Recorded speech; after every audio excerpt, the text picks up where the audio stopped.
of the Bowl Championship Series and the National Championship game.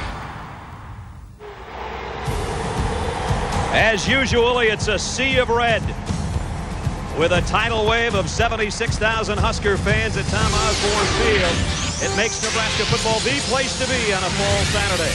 Their allegiance has been well rewarded. For 25 years, Tom Osborne's teams not only produced 255 wins, but 3 national titles in the 90s alone.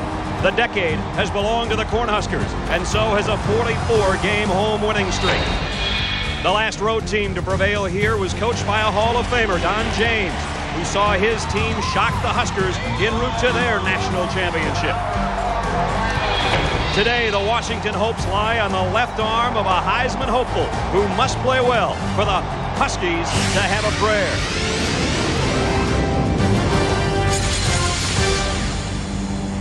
New coaches this time around. Longtime assistants, Frank Solich, his first big game as the head man at Nebraska. And Jim Lambright now in his 6th season as the head man of the Huskies of Washington. An ABC Sports presentation of college football brings you a huge game in Lincoln, Nebraska. Number 2, Nebraska against the 8th-ranked Huskies of Washington. Hi again, everybody. I'm Brad Nessler. We welcome you to Tom Osborne Field and Memorial Stadium here in Lincoln. It's almost an exact opposite of a year ago. Remember, a number 2 ranked Washington team took on 8th ranked Nebraska up in Seattle. Well, here come the Cornhuskers, and now they're the team that's ranked number 2 in the nation. People are questioning whether or not that number 2 national ranking is deserved.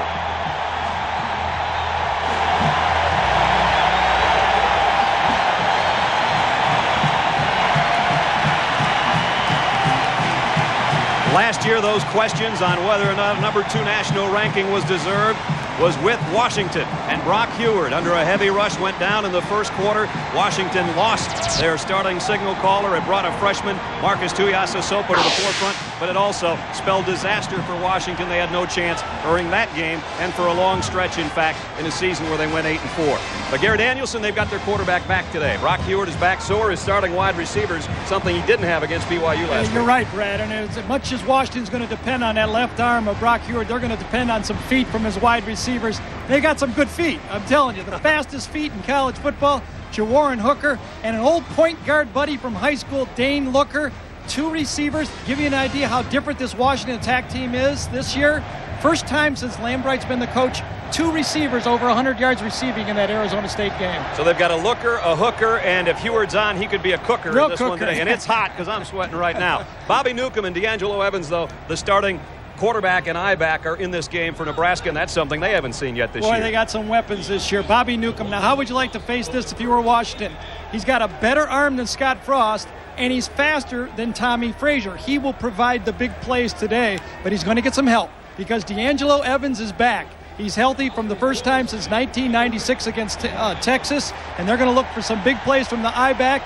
This should be real interesting. Everybody's got their gun loaded for this one. Well, they got a lot of extra people back for Nebraska. They've had 9 players that have missed part or all of the first 3 games. You take a look, 2 guys still are out in Lance Brown, their starting wingback, and also Ortiz, the linebacker, who suffered a concussion on Tuesday. Everybody else is back, and that's going to make Nebraska that much tougher, especially at home. 44 straight. The last team to beat them, Washington, here in 91. Let's send it to New York and John Saunders. Guys.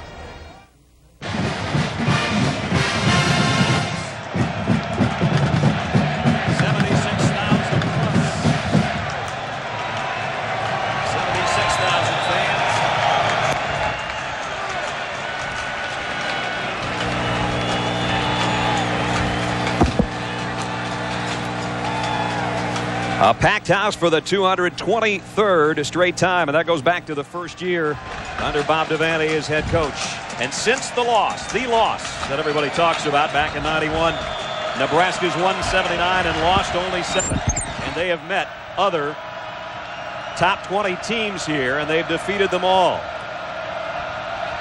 None of these players, of course, were involved in that one, but they all know about it. It's well documented. And the kickoff handled by Nebraska. They get it out to the 18-yard line. Chevin Wiggins, the starting wingback, on a 13-yard return. The Biggins, as we look at the Chili starting lineups up front, Jolt, Sherman, Heskew, who's an Outland candidate, Gesford, and Schwab. Kenny Cheatham and Chevin Wiggins, the wide receivers. Sheldon Jackson's an excellent tight end, maybe the best they've had here since Johnny Mitchell. And in the backfield, old dependable Joel Makovica was the number 4 rushing fullback in the entire country last year. Evans back in there, and Bobby Newcomb, number 12, is at quarterback. And it's Newcomb on the option keeper. Bobby Newcomb got the corner all the way out to the 41-yard line, but a penalty marker down. He picked up 24 yards, but let's see if they'll bring it back.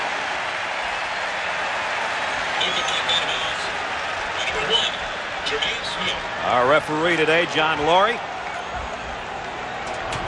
It is holding Nebraska.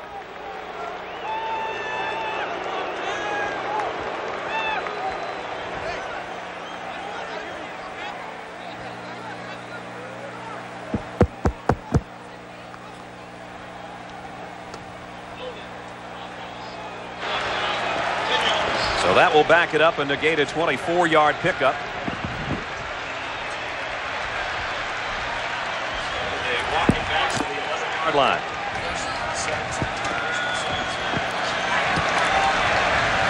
So it'll be first down and 17 now. Back at the 11 and a power I for Nebraska. And Newcomb asking for some quiet from the fans in the end zone. Here's the toss, almost fumbled by Evans, and he's going to go down in a heap for a loss. Back near the 9-yard line. He lost a couple. Defensively for Washington, Smith, Tuiaya, and Jabari Issa, the 3-man front. The linebacking core, including a rush end in Jeremiah Farms. Hairston, Towns, and Todd Johnson right now leads the Pac-10 in tackles. And in the secondary, Teray Butler was the hero last week. Not only a punt return for a score, but a fumble recovery for a touchdown as well helped them beat BYU. Jones, Burton, and Smith round out the secondary. So number 2, Nebraska, with a second down and 20 now. They'll work from an unfamiliar shotgun. And here's Bobby Newcomb on the run. And a fumble. And Washington, did they get to it? I think they called him down. Yeah, I think they called him down, Brad, before the ball was whistled. But you can see the real ability that Newcomb has in the pocket. In fact, yesterday Frank Solich told us that he doesn't care if they drop back and everyone's covered because the best guy, his best running back, has the ball in the pocket. Well, he's no doubt the fastest one they have back there. Second fastest player on the team. 2 touchdowns rushing already. That came in the season opener against Louisiana Tech. And now a 4 wideout grouping for Newcomb. Heavy pressure. He got away from that. Here he goes on the scramble. Pulls it down. Got across at 25. He got a first down. Well, there's the dimension that he can give you. He was dead in the water way back inside the 10-yard line, and he picks up a first down. Not only does Bobby Newcomb give you the feet with the option, but plays outside of the offense. As Frank Solich told us yesterday, people were wondering why we threw so much. Well, here's a reason why. If no one is wide open, give it to your best player. Oops, he's already got it. Let's go with it. Here's Evans trying to get the corner, and he does. A stiff arm and a dive forward to the 41-yard line. He's got another first down.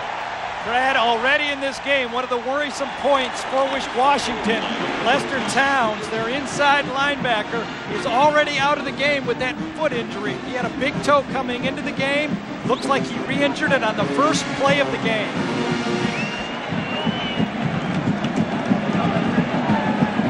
You can see the quickness D'Angelo Evans gives this Nebraska team from the tailback. What a story, out almost a year and a half with injuries. Played in December of '96 in the Big 12 championship game. And there's Lester Towns, who Gary was talking about, on the sideline. Lester Towns is their Mike linebacker, their middle linebacker, calling most of the signals. He is a guy that the Washington people, especially Randy Hart, their coordinator, was most concerned about, saying we'll just have to give it a go and see where it is from there. He had 3 tackles for loss and a sack against BYU, and now he sacked himself over on the sideline. First down, Nebraska. We haven't seen Makovica handle it yet, the fullback. He's there in the eye. First down from the 42-yard line. Washington jumped, and now Newcomb takes the snap. Flags down. Josh Heskew just snapped it to Newcomb. What happens there, and at practice I saw this, Nebraska will get up and go hut, hut, hut, hut, and then wait for Bobby Newcomb to call out a color, and then it's the next, like, on 2 after a color. If someone jumps off from Washington, they'll just snap the ball and take a free 5 yards. So the color's yellow. 5 yards walked off against Washington. Hut, hut, hut, hut. If somebody moves, another guy moves, then snap the ball. There's the center. Give us 5 yards. Thank you very much. Issa and Tuaea, both listening more than watching. So Frank Solich's club gets a free 5. 1st and 5. As they moved it out to the 47-yard line. 2 tight end set. Here's Evans. Second man through. Got near midfield. And it'll bring up 2nd down and about 3. Frank Solich, longtime assistant, 19 years as an assistant coach here. And for the first time in 15 years, 4 weeks ago, was on the sideline. He says, I love it down there. Love it because he doesn't have to go through Tom Osborne to call the plays. He's calling them himself. Of course, Jim Lambright, also a longtime assistant. He was in the booth in '91 as defensive coordinator under Don James when the upset was pulled here. Here's Makovica, and he gets stood up and bent backwards, but he may have gotten the 1st down. Very close to it. Nigel Burton came up from the secondary to straighten up number 45. Burton, a heck of a player for Washington, and he has been in this building before. Yep. None of the other Washington team members have ever played here. He transferred from Pacific. We're already on our Aflac trivia question, or is this? Oh boy, I hope I didn't blow it. No, I don't think I did. Transferred after Pacific dropped their football program, and he's a co-captain on this team now. But he says he remembers playing back here in that Pacific game, and he thinks the fans here are pretty nice. Actually, thinks they're pretty hospitable. In a way, it was the greatest day in my college football career to that point. In another way, it almost made me want to throw up. He had a great game. He had 11 tackles and an interception, but the noise in here and 76,000 fans decked in red can make you upset to your stomach. Well, just imagine how the tailback and the quarterback felt for Pacific. They probably were throwing up. Getting all those black shirts on you. 3rd and about an inch here. Or 2nd and about an inch here. 7 plays. All have been runs, as this one will be. Quarterback sneak and a 1st down for Newcomb. Boy, there was a late hit, too, that time. Coming up from Akbar, the young free safety. He played a lot last week, and he had an interception against BYU. Akbar did. Well, they're going to bring the chains out. I thought this was an automatic. We're so high up here, maybe I'm too far away. I don't know. One look here how Lester Towns got hurt early in the game. I don't know how well he was running to begin with. But as he tries to stop, he kind of just comes down on that ankle, and it was probably week before that even play started the first time. Remember we had Grant Irons in that one game when he said he was going to play, hobbled around, and really wasted most of the game for Michigan that day before they actually took him out of the game. First down by half the length of the football, so Nebraska's got its first foray into Husky territory. Well, you know, Nebraska has not thrown a pass yet in this game, but they've called 2 passes in this game. So that's pretty good. You're 2 for 2 in your passing game. Just haven't put it in the air. Matt Davison, the lone wide out here with a 2 tight end group. 1st down, Nebraska, opening drive of the game. Nice play fake. Newcomb wants Davison. Goes that way, complete. Down to the 35-yard line. 12-yard rope and a 1st down. And a penalty marker at the end of the play. They're going to tack on some yards on the end of this one, I think. Inside is where the game is going to be determined in this football game. Washington must not only have to play the option in the power running game and the trap game, but now every once in a while they're going to have to rush the passer. Can they get any pressure on this guy Newcomb without flushing him out of the pocket? That is something that the Washington defense is scared to death about. Keep in mind now, Nebraska early in this drive had a 3rd and 11. Newcomb got a 13-yard scramble. Jim Lambright doesn't like the call, but the personal foul moves it all the way down to the 20-yard line. 1 pass, and it was complete just a moment ago. 1st down at the 20. Makovica straight ahead, bounces off a couple would-be tacklers. He's got it 1st and goal. He is tough. 17 yards down to the 3. One of the things that Nebraska does better than anyone in the country is use the quick count. Come up and snap the ball. Washington was caught in a stunt that time before they even got it started. Makovica gets the ball. Look at his great balance. And Brad, we saw those guys in warm-ups working on their balance with 1 foot on the field. I think that's a good drill. I'm going to put that one in. Almost like the one-arm push-ups. Yep. They're perfect. in the red zone this year. First and goal at the 3. Power on. Newcomb on the option. He'll keep. He'll score. Woo. Well, we were told that Bobby Newcomb was missing his explosive speed. I don't know. That was an impressive drive. Of course, it was helped by penalties, but here he is from 3 yards out. It's the load option. A lead back, the fullback, and the quarterback all outside the end that time, and Newcomb just trots into the end zone. That's as easy as you can get. 4 running backs in the backfield when you face Nebraska near the goal line. That's why they're so successful inside the 10-yard line. Brown's extra point is good. 82-yard march to open the game, capped by Bobby Newcomb. That's his 3rd rushing touchdown here early in the season. Bobby Newcomb, you love being on the headset to talk to everybody upstairs when everything went right to open up the game. 82-yard drive, capped by a touchdown. 7-0 Nebraska. Chris Brown's got it teed up. Teray Butler and Joe Jarzinka are back deep. Going to have to get deep on this one. Butler 6 yards in, had a notion and took a knee. So Washington will start offensively from its own 20, and the big eaters up front of the Chili starting lineup. Silvers, Coates, who's moved from tackle to guard. Hutt, Ward, and Dalen on the front 5. Dane Looker back, as Gary said. Favorite receivers so far for Brock Huard, with Hooker, Davis, and Harris. And in the backfield, Brock Huard at quarterback, Maurice Shaw, and Pat Conniff is the fullback. We may see a 4 wide receiver group to start the game. Let's see how they bring them out. Virtually a 4 wide receiver group, because John Westra, an extra tight end, is in a slot on the left side. Now he comes in tight, and it's first down Washington from its own 20. Play fake, Huard, pressure right away, has it batted in the air, knocked his own pass away. A good move, or it would have been a loss of 15. And right off the bat, Chad Kelsey putting some heat on Brock Huard.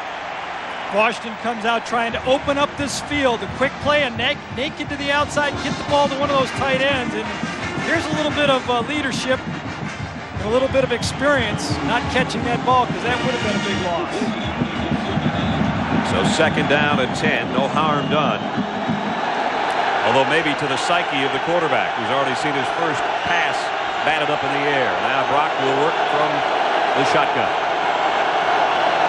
Hand it off inside to Shaw. Flags down immediately, which would indicate holding where it went thrown. Eric Johnson made the tackle. A swarming Nebraska defense as we take a look.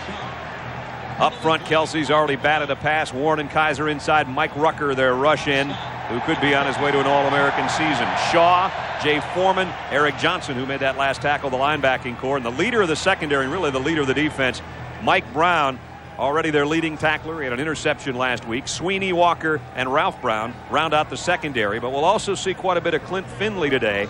He has not played since being injured a couple of weeks ago, but could be back in the lineup at any time. Well, long-time Nebraska defensive coordinator Charlie McBride hopes we see a lot of Clint Finley, because that really was the missing link against Louisiana Tech when they racked up all those yards. 2 people playing out of position, and I think there was a lot of confusion in that game. Rucker, who's been battling injuries, only played 1 series against Cal 2 weeks ago. That bye week last week got Nebraska much healthier. They didn't play a week ago today. 3 penalties already on Washington, the last of which has backed them up to the 10-yard line. Second down and 20.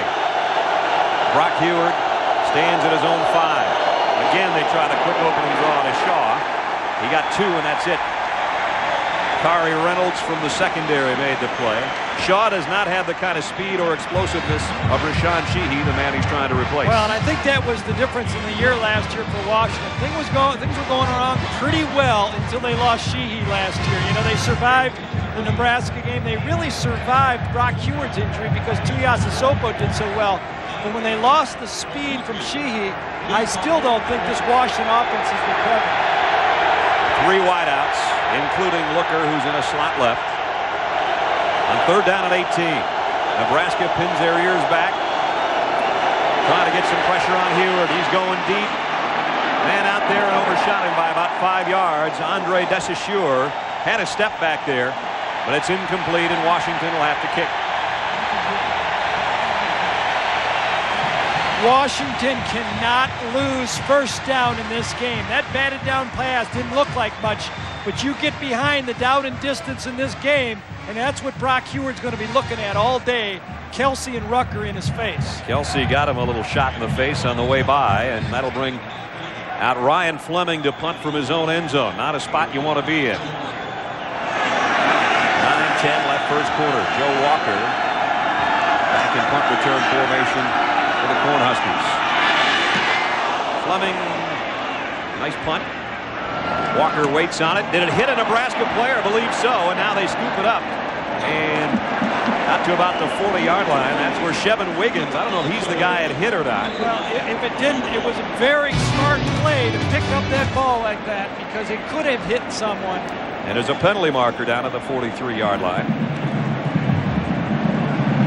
Not quite sure if that ball hit Wiggins or not, but he thought it hit someone, and then he picked it up.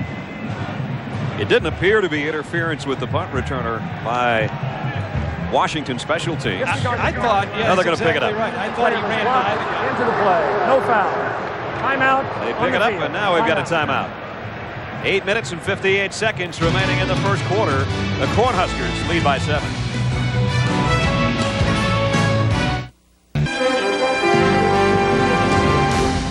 ABC Sports presentation of college football brought to you by Pontiac Driving Excitement and your local Pontiac dealers. By Miller Lite, who reminds you to enjoy Miller Lite with friends. Marriott Hotels, Resorts, and Suites. We believe when you're comfortable, you can do anything. And by Chili's, a proud sponsor of ABC's college football. It is a warm day, clear and windy in Lincoln, Nebraska. Brad Nessler, Gary Danielson, and our ABC crew with you as the second-ranked Cornhuskers lead by a touchdown. They scored on their opening march, an 82-yard drive. Here's Newcomb on the pitch to D'Angelo Evans. Got the corner again. 50, 40. Evans down the sideline. He might take it. Touchdown.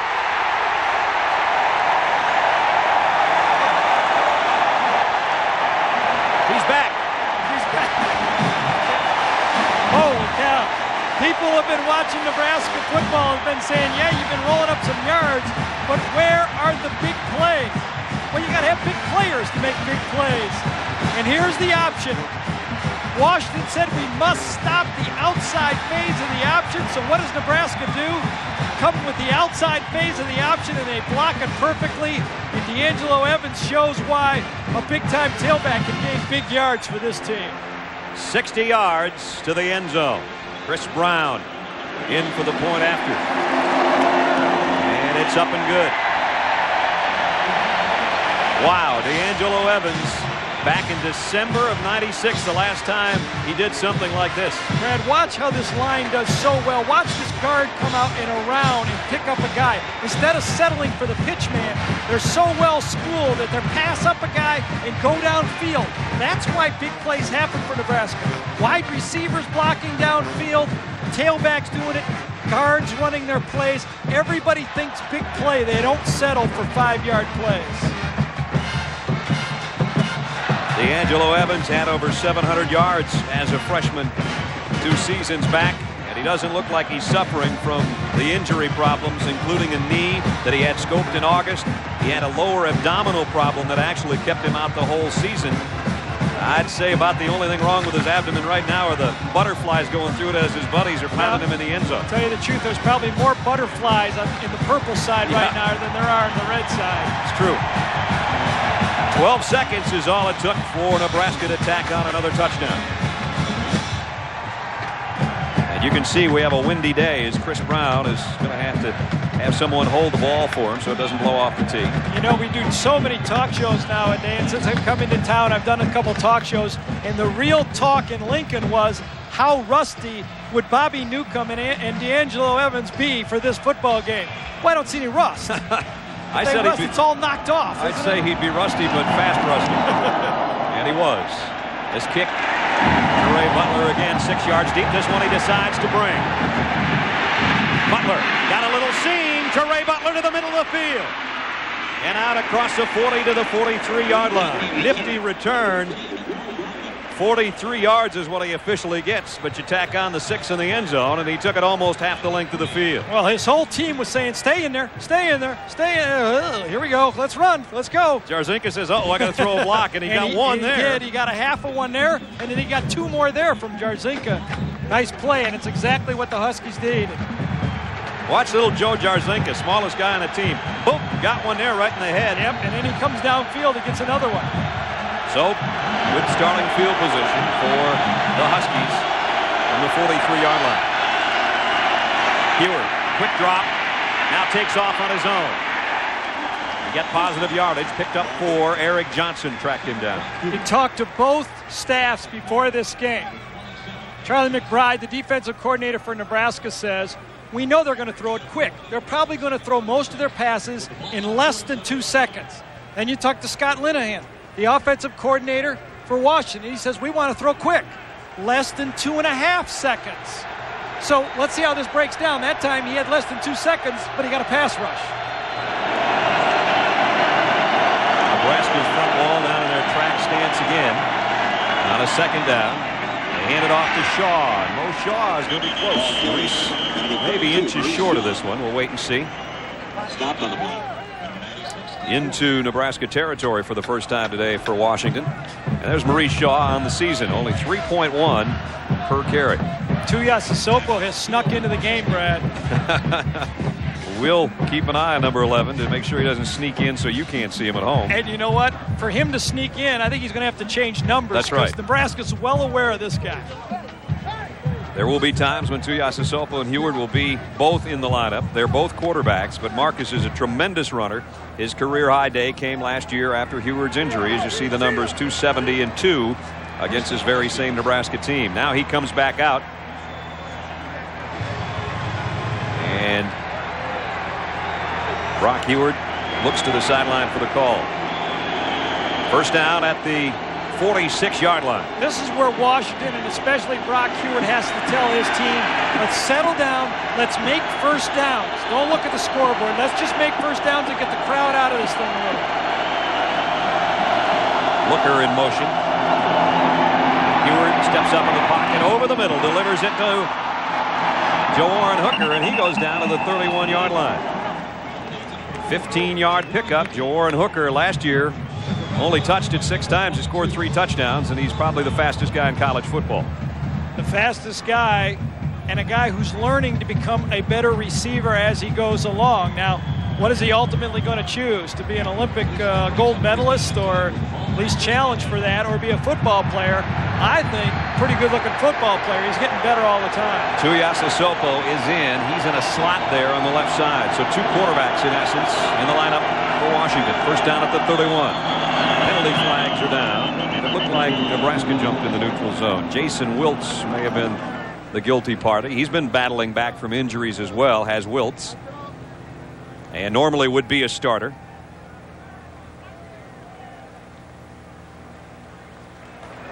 Dead ball. Illegal snap. 5-yard penalty. Repeat first down. Center moved the ball early. Jawarren Hooker, well, we know about him. Tremendous speed. 55-meter champion. Oh, all right. We get to see him run here.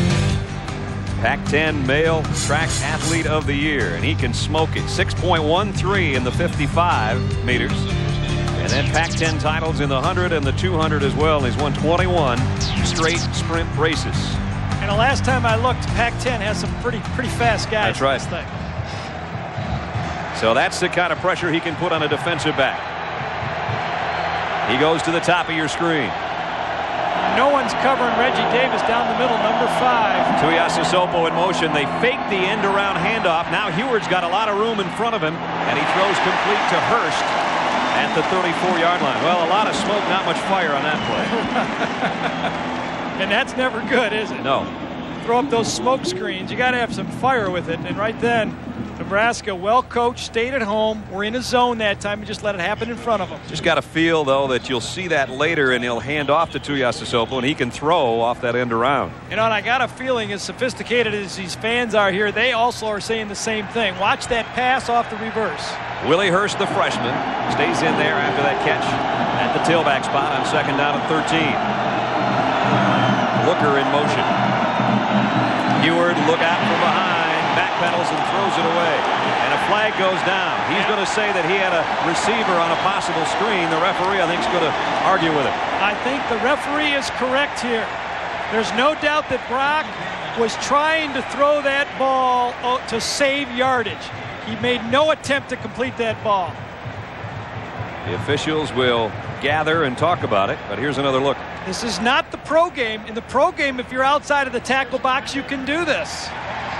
This ball was thrown, obviously, to save yardage, and that was the correct call. Brock may get away with that next year if he chooses not to come back to Washington. Or he could have got away with it this year had he tried to do it. You got to go to the next step higher. But Jim Lambright can argue all he wants. They're going to stick with this call. That was the correct call. That's the signal, Lambeau, but you're arguing against it. That's the second time we've seen Jim give that signal, that he's not too crazy about the officiating. Well, Washington has a drive going. It's just in the wrong direction. They've driven back to their own 46. It's 3rd and 33. There aren't a lot of them in the playbook for this. 5 wide receivers. You send Jawarren long, don't you? I'd say. They're all out there. Jarzinka's in the group as well. They're thinking about a shovel pass. They throw to the middle of the field. Another flag goes down. And a second flag goes down. They're going to get roughing the passer that time. Brock Heward was roughed up by BYU last week. I think it was Julius Jackson, number 50, who came in and hit Heward. They were going to try the shovel pass, and he had to double clutch it because it was covered. Wonder if there's more than one penalty here. I thought there was. I thought there was 2 different flags. Dead ball. False start offense. Oh, boy. Disregard the second play. So before the snap, there was illegal procedure called. Did not see it. The only thing I can think of is not enough linemen on the line of scrimmage. I don't think they had 7 guys up there. Exactly it looked right. like it was pretty thin pickings on the front line, and then he was hoping for the personal foul for roughing the passer, and he said something to the guy that hit him. It's all for naught because that 5-yarder overrode what would have been a roughing the passer penalty. And it was illegal formation. Still 3rd down and a mile. 3rd and 38. From the 41. Play action. Heward hit as he throws. He's going deep. He's got a man there just over his fingertips. Laid it out for Gerald Harris, who did everything he could to track down that Brock Heward pass. That would have been huge. As it is, it's time to punt for the Huskies. Boy, that was one of those, that could have changed the scoreboard if that was thrown a yard less. That's how much Nebraska gambles, because you have to get to this guy before he gets comfortable in the pocket. Running for the Huskies for 16, Ryan Fleming. Ryan Fleming, who had a good punt his first time out. That's Joe Walker back waiting for it for Nebraska. Walker will have a chance on this one from the 19. Got a little alley to the outside, to midfield, stepped out of bounds, I believe. Although they're not going to bring it back. I thought he stepped out at the 50. He did. He stepped out and at the 50. And now the linesman comes back and makes the call. You are correct, sir. You're right on this thing. Well, we're high enough up here to have a pretty good view of it. Pretty good field position coming up, too, for the Cornhuskers. And they're out in front in this game by 14.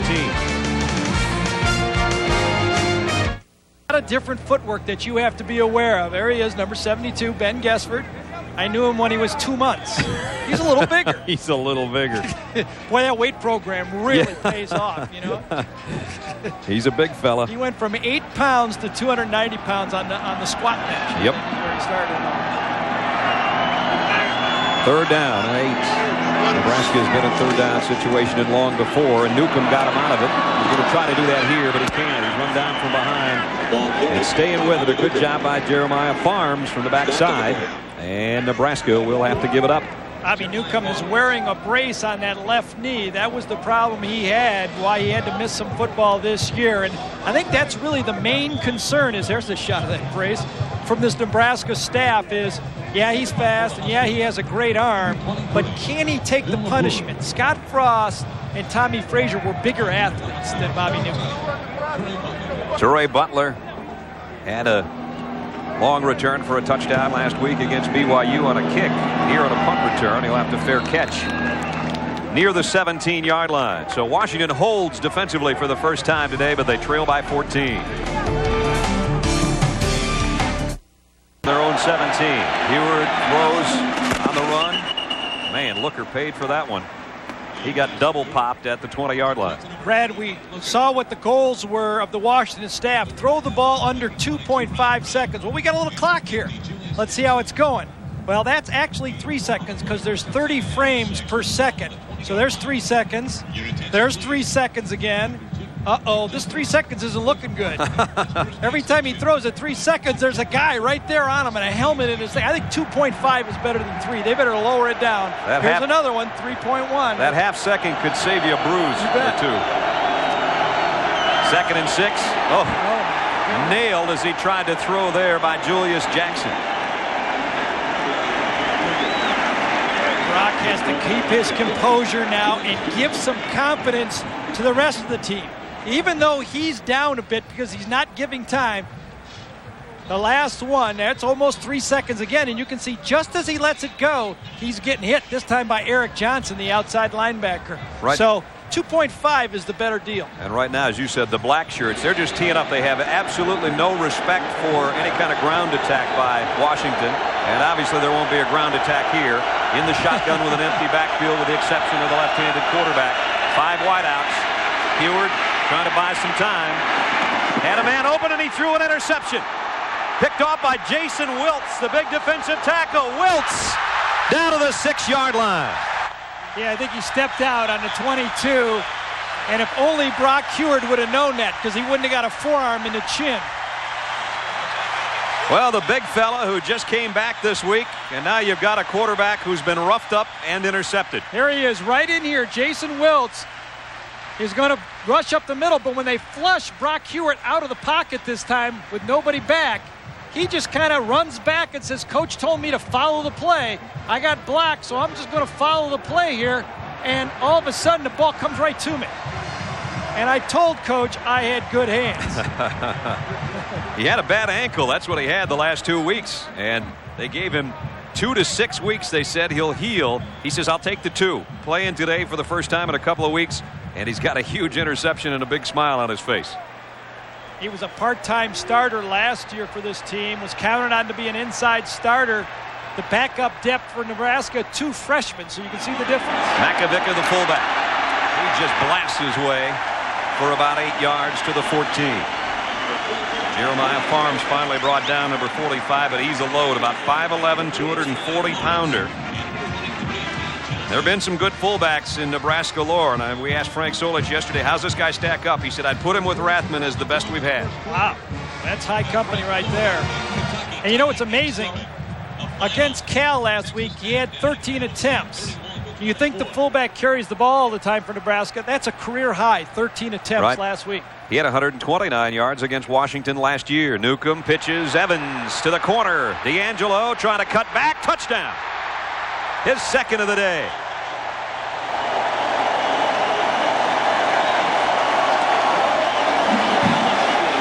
First from 60 yards, now from 14 yards.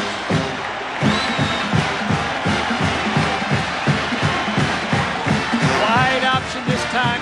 Follow it right here. You know what you call it? Truck and trailer. Follow the truck.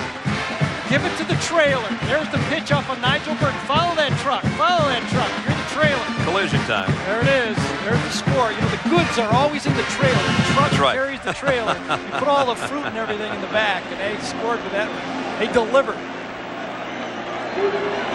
That is pretty. There's nothing prettier. As Lester Towns, again, is the guy that was pursuing that across the field, and he's down with that foot. And still out there at the 11-yard line, has not taken more than a couple of steps, as the trainers are going to have to help him all the way across field. That's a big chunk out of this defense. I have played with numerous athletes in my career that had a turf toe injury. That is a problem. That doesn't go away quickly. Oftentimes it has to be medicated to play. Jack Lambert's career ended on a turf toe, for crying out loud. Coming across off Nigel Burton, this time the rover back. There it is. You got number 45 in front of you. And I don't care how long you've been out, you don't forget how to follow 45. Because you know there's pay dirt behind 45. So Evans has splashed on the scene here in the first quarter alone with 88 yards and 2 touchdowns, and we still have 3 minutes, almost 3 minutes left in the quarter.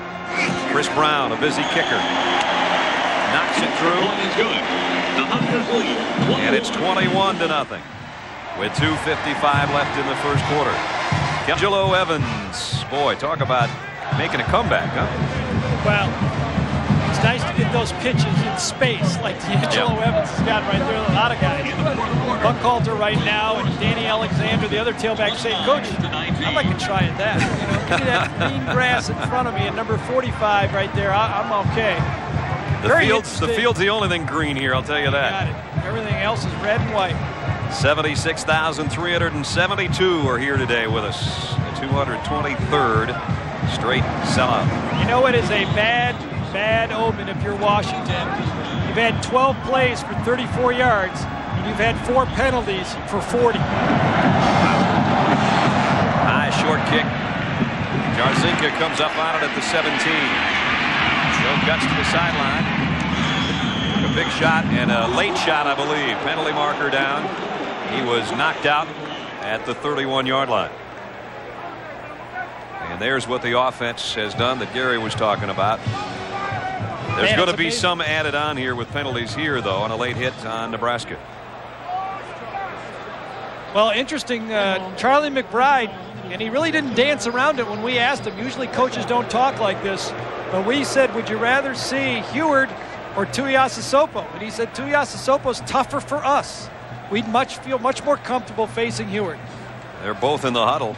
There's one, and now he backpedals. And the reason is right now this Washington offensive line cannot stack up. The personal foul on Jarzinka moves it out to the 46. So a good starting field position again for the Huskies. Their best of the day to start a drive at the 46. Shaw back there behind Brock Heward now in the Washington backfield. A quick drop, the long throw.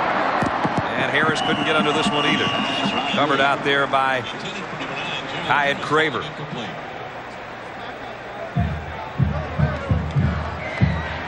Brock Heward, a tough start today. Up front is where this game is going to be decided. Which defensive line, which offensive line, which matchup will hold up. So far, that defensive line for Nebraska, especially the outside rushers, have been too much for this Washington offense. Remember, Washington lost 2 All-American type offensive linemen, Benji Olsen and Olin Kreutz. That doesn't help you. 2nd and 10.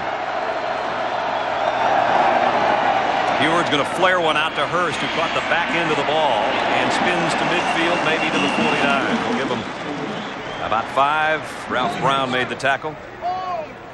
Washington, you talk about losing some key players. They lost a bunch to the National Football League. Here's the guys on offense they lost. Sheehy and Pathan and Coleman. And then Olsen, Kreutz, and Cleland across the front wall, including the tight end Cleland.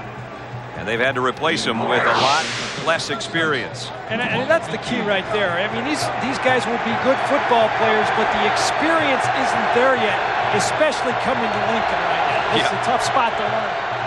10 players drafted, 8 of them are still in the NFL.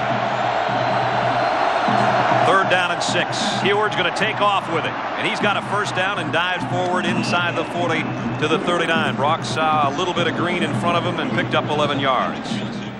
This time I think it was a called play. The first time in the game that Scott Linehan called a play. It was a running play all the time. None of the receivers were even looking for the football. Probably wasn't audible at the line of scrimmage that he could go to if they saw a man coverage. Even if it's just the quarterback, they've got to find a way to get some yardage on the ground to keep Nebraska honest. I really believe it's going to be tough for Washington to stay in this game if they don't get 100 yards rushing in the game. So far, they're not even close. Hurst is back in there, the freshman, on a first down at the 40. Quick drop, quick throw. Looker's got it. And he stepped out at the 37-yard line, got about 3. Those things are just like long pitches right now. Well, and that's exactly what Louisiana Tech did to this Nebraska defense. And everyone, I think all of college football was shocked that day when La Tech and Troy Edwards caught 405 yards of passes, 21 receptions. But, you know, in that game, Louisiana Tech threw 82 times, completed 68, and only gave up 3 sacks. Charlie McBride says, yeah, we gave Troy Edwards a lot of yards, but if you looked at his stats, and I said, yeah, he's caught 52 balls in 3 games. Pretty good player. Everybody's given up some yardage to that youngster. Heward throws low, and Harris scooped it off his shoe tops, but he didn't get a first down.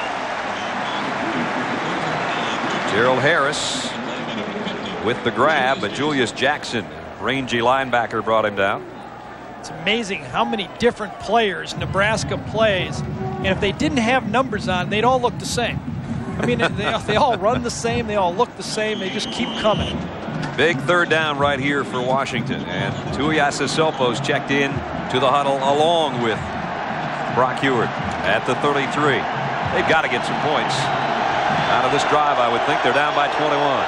Kind of a power eye with Tuiasosopo now is going to be the motion man out of that backfield. Straight ahead with Conant the fullback. He might get it on second effort. Yes. Probably one of the biggest plays, biggest first downs of the game. The Huskies have to get a first down. You're right here. I think they need points in this game, or it's going to get away from them very, very quickly. And they say first down. So Washington moves it inside the 30-yard line of Nebraska. Big college football doubleheader next week. Penn State and top-ranked Ohio State on cable or pay-per-view. 9th play of the drive. Heward, empty backfield, pumps once, flags down, goes long for Harris again, throws it away. And again, a penalty marker at the line of scrimmage. No rhythm at all so far for Washington offensively, and that's kind of one of the problems they had against BYU last week. Admittedly, though they won that game 20-10, they weren't that impressive on offense. Ball start, offense, 5-yard penalty, repeat first down. And you get in those long yardage situations like you were talking about, Gary. That's just something you don't want to get in against Nebraska. Especially against these guys, because if you hold the ball 3 seconds, as we've already showed you, you're going to get hit. This time it's Vandenbush coming off the corner. He's a backup, true sophomore. And when we talked to Charlie McBride yesterday, he said he's the next Grant Windstrom coming on. He's not even a starter yet. First down and 15 at the 34. Here they come. Pass for Jarzinka is too far. And Heward nailed again as he let go. Julius Jackson came smoking in, and now Heward slowly rises. And you see number 50 is the guy that hit him. You talk about throwing off your back foot. Brock's going to be throwing off his rear end pretty soon. And it's a good thing he's good at it. He's one of the few guys that actually does, with normal motion, is really not to step forward all that much. But in that case, he couldn't. He has to throw that type of ball. 6 for 14 in the game so far, and you can't step into those. It's just too tough. He's already taken a lot of body punches, and it's only the first quarter of this game. Yeah. 1 second left in the first round. Draw play to Shaw. He's not going to get anything either. It's going to be third down and about 16 to start the second quarter. But the first quarter has belonged to the Cornhuskers on their home field, looking for their 45th straight home win. They lead by 21. ABC Sports presentation of college football returns after this message and a word from our ABC stations. A dominating first quarter by Nebraska. D'Angelo Evans with a couple of touchdowns. Bobby Newcomb another. It's 21-0 as we're set for the second quarter, and a third down and 17, and Washington 2 out of 5 on their third down conversions today. And they've been in this long yardage situation. They're almost getting used to it. And a timeout taken by Nebraska before the snap. It looked like Ralph Brown over on the corner was trying to get the officials' attention to get a timeout called, and he did. So the Cornhuskers may have not had the alignment they were looking at. You look over there on the right-hand side of your screen, you're going to see timeout, timeout, timeout. And it came from the bench, really. Yep. That was right there from the bench. Then that was good ears. Ralph Brown said, "Coach wants a timeout." There must have been something in that alignment that the people upstairs did not like. This gives us a chance for our Aflac trivia question this week. Gary's been pretty good at these. Here it is. Since 1969, what does every Nebraska football player who's completed 4 years have in common? Think about it. We'll give you some chances here and some time. Every one of them. Every one, my friend. 4 years. That's right. We'll give you the answer a little bit later on. A red shirt. I think you get that the first day. Yeah. There's a lot of red shirts over there on that sideline. You should see practice at Nebraska, folks. Unbelievable. There's about 170 of them running around out here.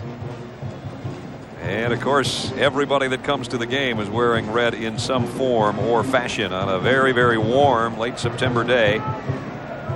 The wind really hasn't been a problem so far, but boy, it'll blow you away outside this place. Well, it's never a problem for Nebraska because most of the time they're pitching. And so it's not a big deal. But I think the first quarter, let's say Washington did not take advantage of it. That's for sure. See if the Huskies can come up with a third down conversion. 3rd and 17. 4 wideouts for Ewert. Nebraska will bring a couple extra men. Long throw near side. Harris trying to make the adjustment, and a nice play defensively by Sweeney to break it up. I think maybe the wind was a factor on that one. And also for a guy who usually throws a tight spiral, one of the things you have to do is throw a tight spiral into the wind, and that one did not spiral well.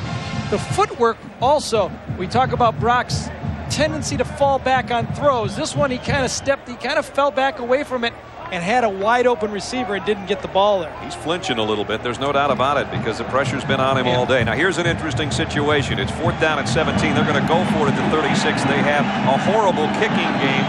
That would have been too long a field goal anyway. So they're going to go on 4th down trailing by 3 touchdowns.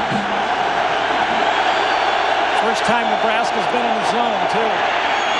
Rifles it down the middle and completes it for a first down near the 10-yard line, and it's his favorite receiver, Dane Looker. Boy, that one spiraled.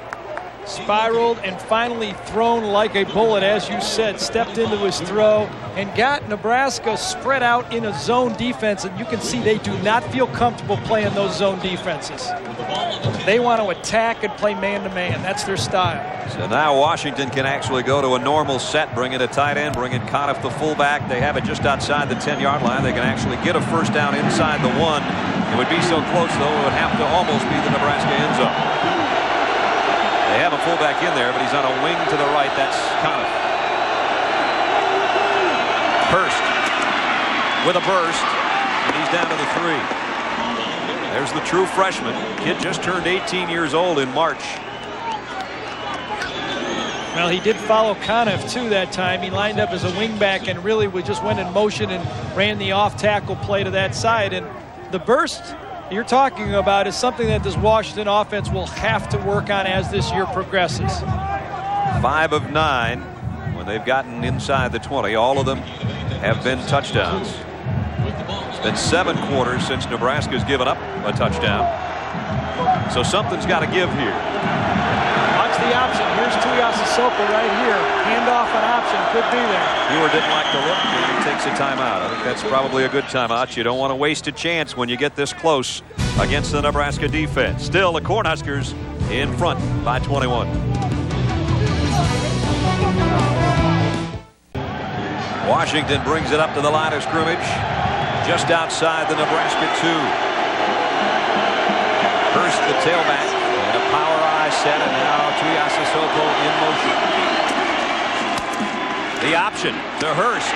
Spins and goes down, and it's Erwin Sweeney, and a fumble. Nebraska's got it.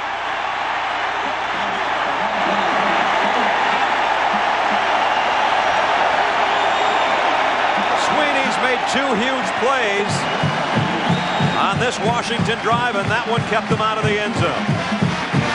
It also, even though Washington ran the option, they fooled themselves basically because Brock Ewert did not do a very good job of eliminating the end man on the line of scrimmage himself. Here it is, fake to the fullback. Brock comes down, but as he pitches, the man he pitches to actually comes out and makes the hit at the end of the line of scrimmage. Sweeney ends up with the football and a huge turnover in this game. Washington was not known as a fumbling team. And now the fullback, Makovica, straight ahead. Well, in fact, Washington has only fumbled 5 times in the last 12 games. And here's the 6th in the last 13 games. Hurst, the freshman, has it stripped out of there. You talk about a great play. Sweeney's the guy that stripped it, and then he scrambled and does a bear crawl to get out there and cover it. But the option was poor, and the reason is that Nebraska did not respect the fact that Brock Hewitt would run the ball. So they forced him to pitch. They knew the pitch was going out there, and they just pursued to it. 2nd and 6. Back to Vicka again. And the fullback likes his way out near the 20, close to a first down. Hakeem Akbar and Johnson back there to make the stop. Injuries on Washington's defense. Lester Towns, who Gary talked about having some injury problems coming in, a twisted right ankle earlier, and they're going to evaluate him at halftime. And for Nebraska, on their defense, Eric Johnson has a bruised right knee. They'll evaluate him further in the locker room. We're going to evaluate whether or not this is a first down. To bring the sticks out. There's Sweeney, who made the big play. And first down, Cornhuskers. Riding a 17-game winning streak, the longest in Division 1A. How would you like to be averaging 260 yards rushing per game, and everybody's down about your running attack? Yeah, it's the lowest since '76. You got it. Because last year they averaged 392. Here's the option. Newcomb keeps it. Great move. Got across the 30. He's got another first down. Bobby Newcomb, 11 yards. You know, Brad, you called that the option, and that's exactly what Nebraska wants the linebackers in the secondary to think. But really, this was a keeper. It's almost a quarterback isolation. He's going to follow Makovica right here all the way.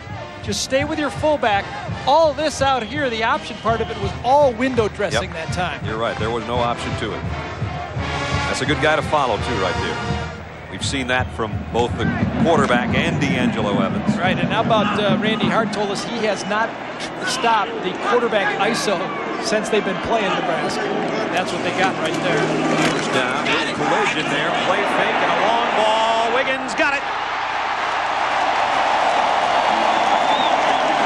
Even with miscommunication in the backfield, that's what can happen when you get so used to the running game in Nebraska. They go deep. Well, Washington committed 9 people to the run that time, and you think Tom Osborne was calling the plays because Frank Solich guessed exactly right, saying now's the time. And you're right, there's a collision, there's a fake of the option, a stumble, Wiggins is wide open, an underthrow, all those things went wrong. And what they do, gain 40 yards on the play? Yeah, that's right. 9 things went wrong, they only got 42 yards. And a first down.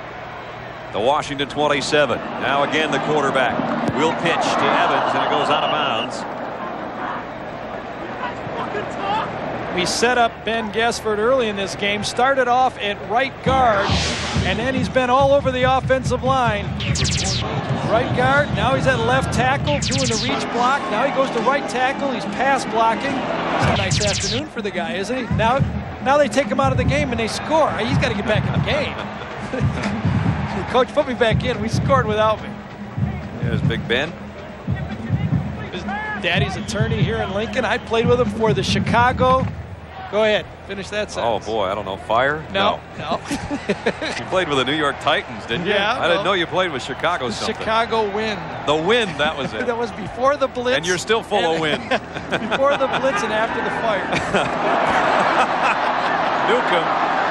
Well, he fires down to the 20, and almost a late hit on Newcomb as he landed at the 19-yard line. He picked up 8 yards.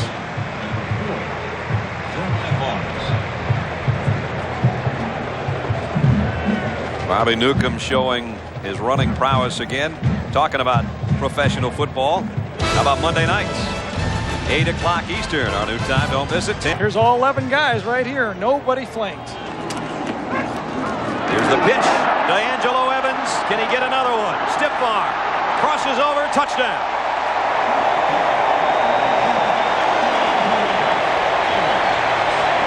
$19 yards this time.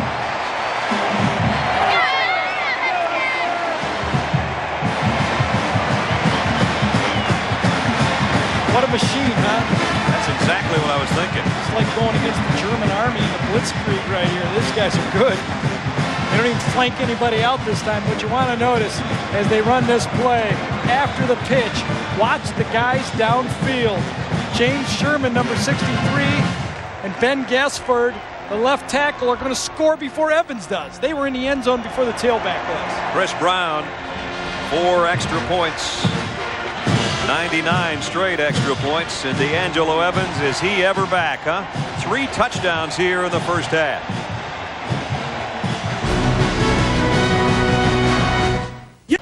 Well, D'Angelo Evans, this time 19 yards away to get his 3rd touchdown. This is James Sherman right here, the right guard. He's going to score with a great block right there at the end of the play. There's Gesford, number 72, and just outside of the picture is Tracy Winstrom, the tight end, is also going to finish in front of D'Angelo Evans. How about that? 3 linemen into the end zone before your tailback.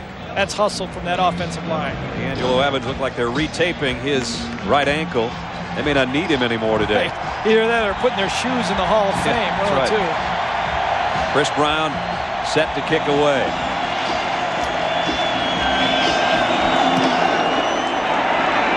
Jarzinka backpedals.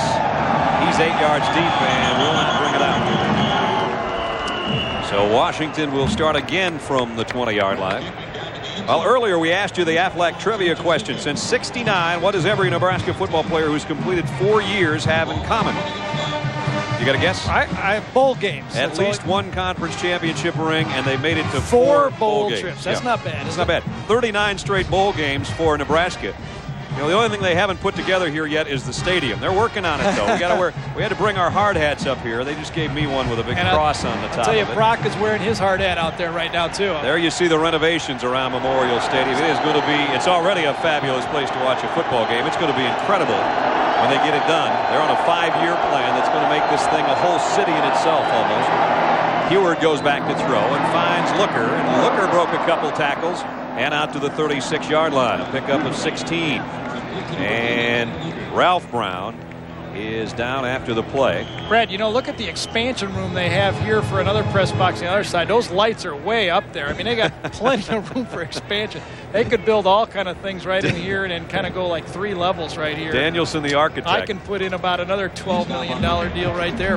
We talked to Bill Byrne, their AD, yesterday quite a bit about what they're doing around here, and a lot of it includes moving the baseball diamond. They're going to have an indoor facility that will have a couple of indoor practice facilities and a soccer field, and we're way up here, and it's going to be a lot nicer press box when we get done. That's me right there. We're going to go higher. There's the seats, right? That's where we're going to be. Yeah, that's where we'll be in 5 years. Yep. I got a feeling they're going to put us up there next year. 5 wideouts. Heward over the middle, and a good throw, complete to the 45-yard line of Gerald Harris. Picked up 9 yards. I think both sides thought that the story of this game would be how much inside pressure could Nebraska get when Washington was attempting to pass. But so far, the story has been the 2 rush ends. Actually, 3 of them. Kelsey, Rucker, and Vandenbush, Bosch, all 3 of them have been coming around the corner and putting the pressure on. You've been watching Vandenbosch, and you said, man, this guy's good. He is a player. You bet he is. True sophomore that they said is going to be the next Grant Winstrom. From the 45, second down a yard. Heward, quick drop, quick throw, and a dangerous one. It's incomplete. It was intended for Jawarin Hooker. And now they find themselves with a 3rd down and short situation. Let's see if they bring in Conniff, the fullback, and bring in some meat on the front wall. They will. The extra tight end comes in. I guess the good news is an offense like this can be a good group to catch up with. Well, they're going to have all the opportunity in the world. And there is a Wistrom on this team. That's Tracy. Tracy, the tight end who was in the last series. And he has a touchdown catch to his credit this year. 60-some-yard touchdown. 3rd and short. Conniff straight ahead. I don't know. Maybe got it with forward progress. I don't know. That's Eric Johnson coming out of the pile with the football. I think Jay Foreman is the guy who made the initial hit, the middle linebacker. And the Nebraska linebackers, I think that has the big change in this Nebraska team when they really made the commitment to speed here. Brad, if you look at their linebackers across the board, Foreman, Shaw, and Johnson, they were high school running backs, all 3 of them. Yep.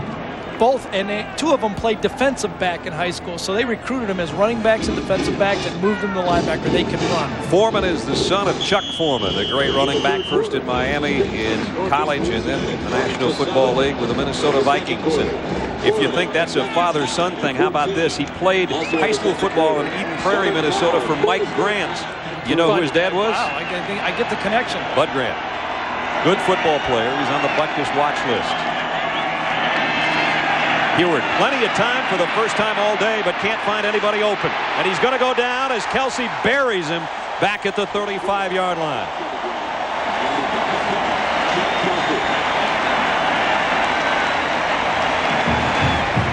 Plenty of time, and I think this is one of actually the second mental mistake that Brock Heward made in this football game. The other was that interception when he threw the ball into a crowd, but this time on first down, you have to smell out your time. Good coverage, throw it away. You've got to avoid these second and long, 2nd and 17. Just too tough for this offense to pick up. 16 straight games with at least 1 sack. They have more sacks this year than they had at this time last season when they had Jason Peter and Grant Wistrom and those guys in there.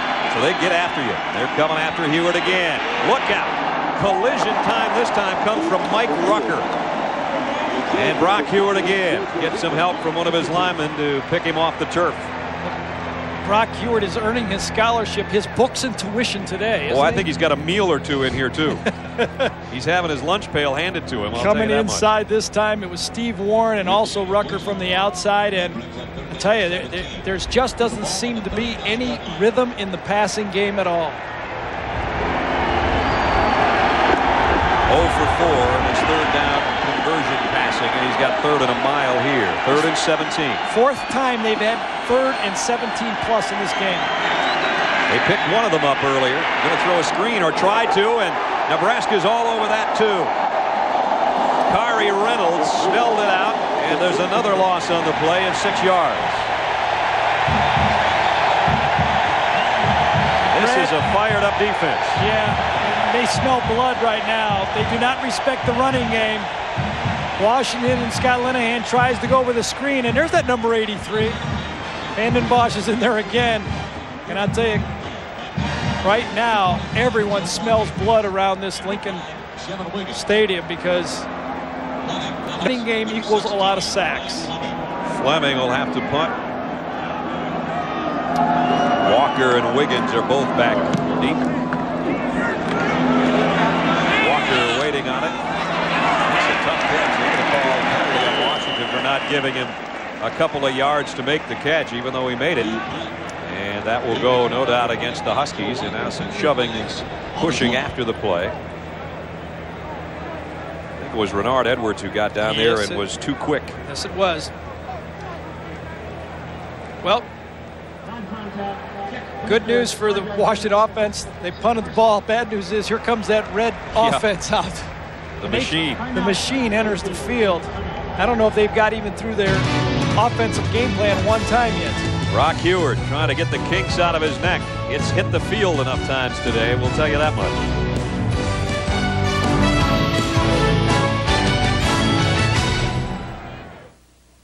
He's better than a 28-0 lead. Brock Heward has been hit mercilessly today. That'll give you the old kink in the neck, won't it? It has been a crushing of Heward so far today. And the Nebraska offense, as Gary said, the bad news for Washington, they're back on the field. Audible by Bobby Newcomb. Ahead he goes to the other fullback, Willie Miller, and he blasts out for about 9 yards. We'll blast out to New York and John Saunders. John. Grab the Burger King update. USC against Florida State. These teams having a tough time getting their offense going. It's extremely wet at the game, but Jeff Chaney takes this one and dances into the end zone. He was across before the fumble. Florida State now leading 10-3. Brad. Here it's 28-0. Number 2 Nebraska leading the Washington Huskies, who came in unbeaten at 2-0. Second down, a short yard, and Miller carries the Washington defense with him into their end of the field. Picked up almost 5. What's so tough, like a good passing offense or any type of offense in really any sport, if you spread the ball around to different people and you have game breakers, look what you can do. The quarterback's carrying the ball, the fullback has been effective, and of course here's the recipient of all the good things right here, D'Angelo. When you run the fullback, you run the quarterback, all of a sudden that pitch becomes big, huge plays. You saw Evans being retaped on the sideline. He won't be in this series with that foot problem, but Terrell Buckhalter is in there now as the tailback. Newcomb on the keeper. Bobby Newcomb holding on for dear life and maybe saving a touchdown was Brendan Jones, the free safety, or he would have been gone. I don't know if you can watch this replay again. The explosiveness of this play right here, it almost takes your breath away. Comes down the line of scrimmage right here. Now watch when he sees it. He just goes. I mean, this is a guy that played at the flanker, the wingback spot a year ago because they had to get him on the field. And when he sees it, it is an explosion through that hole. What a wonderful athlete. And as Frank Solich told us, Brad, a technician on the option. That's right. And he showed some of that 4-4 when he's healthy. And now it's Buckhalter. Bontour in on the tackle. Buckhalter's been the guy that's carried the load. We got a penalty marker down in the secondary. He's carried the load this year with D'Angelo Evans out, and he's done a remarkable job. Came in with over 300 yards on the ground. Coming up next on the West Coast only, our college football regional doubleheader continues. A battle in the Pac-10. Washington State unbeaten, taking on Cal. Don't forget, check your local listings for the game in your area. Call your cable or satellite company for games available on pay-per-view. Washington State has one of those teams that always seems to find a way to throw the ball. Now they're like Purdue in that, or Purdue's like Washington State. They have a system. They know how to make it work against anyone. They lose a leaf and they still can throw it around. Washington already 9 penalties in this half. That's a season high already. Here's Miller, the fullback, down to the 4. Boy, you take out Makovica and you bring in a guy that weighs 230. And is just as effective. Just as effective. You know, give credit to that offensive line, but the way they put it all together, hand the ball off to the fullback, and afterwards Bobby Newcomb just keeps going down the line of scrimmage, fakes his option, just established the fullback. And as Randy Hart told us going into this game, we kind of got to bend somewhere. We have to depend on our middle linebacker defensive tackles to stop the fullback. We got to play the outside game. Hasn't happened either way. Second down and 2. Buckhalter airborne. Touchdown.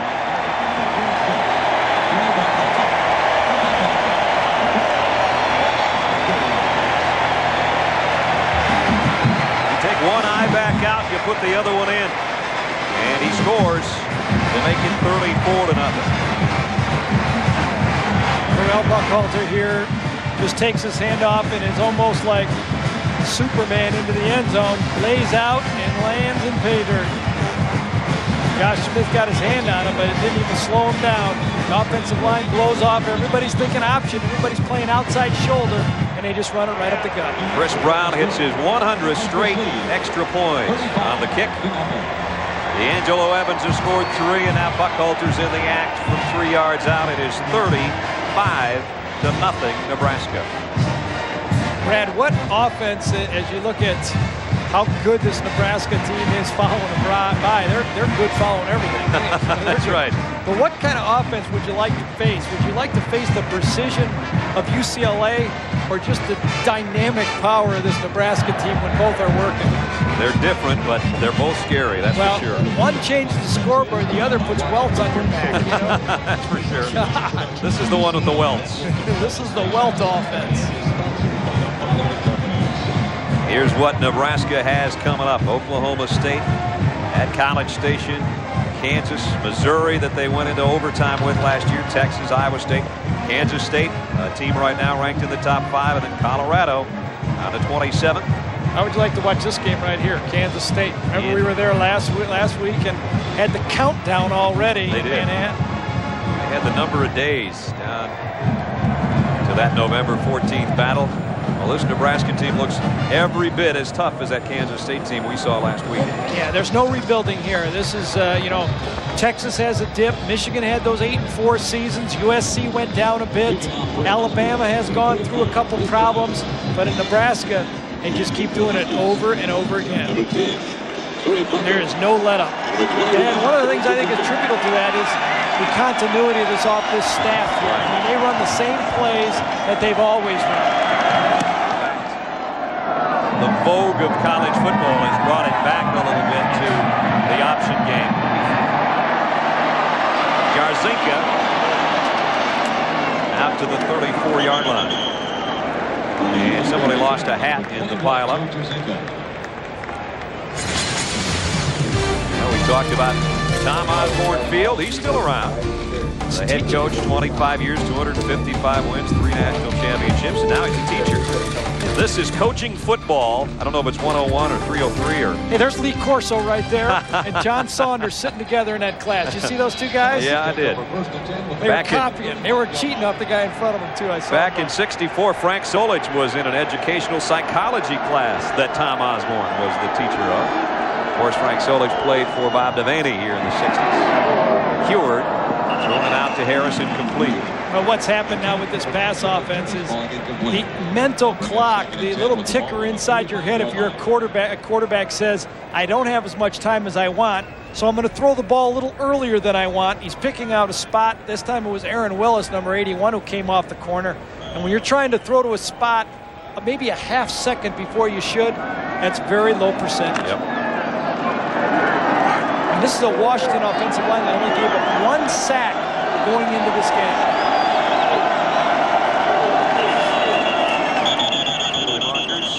This one down on a 2nd and 10. Just under 5 minutes left in the half. If you're just joining us, 35-0. Nebraska out in front. And the penalty situation doesn't help the cause because it's put them in so many long yardage situations. And now they have 10 penalties already in this half, 6 on the offense. That's a high for a single game this season.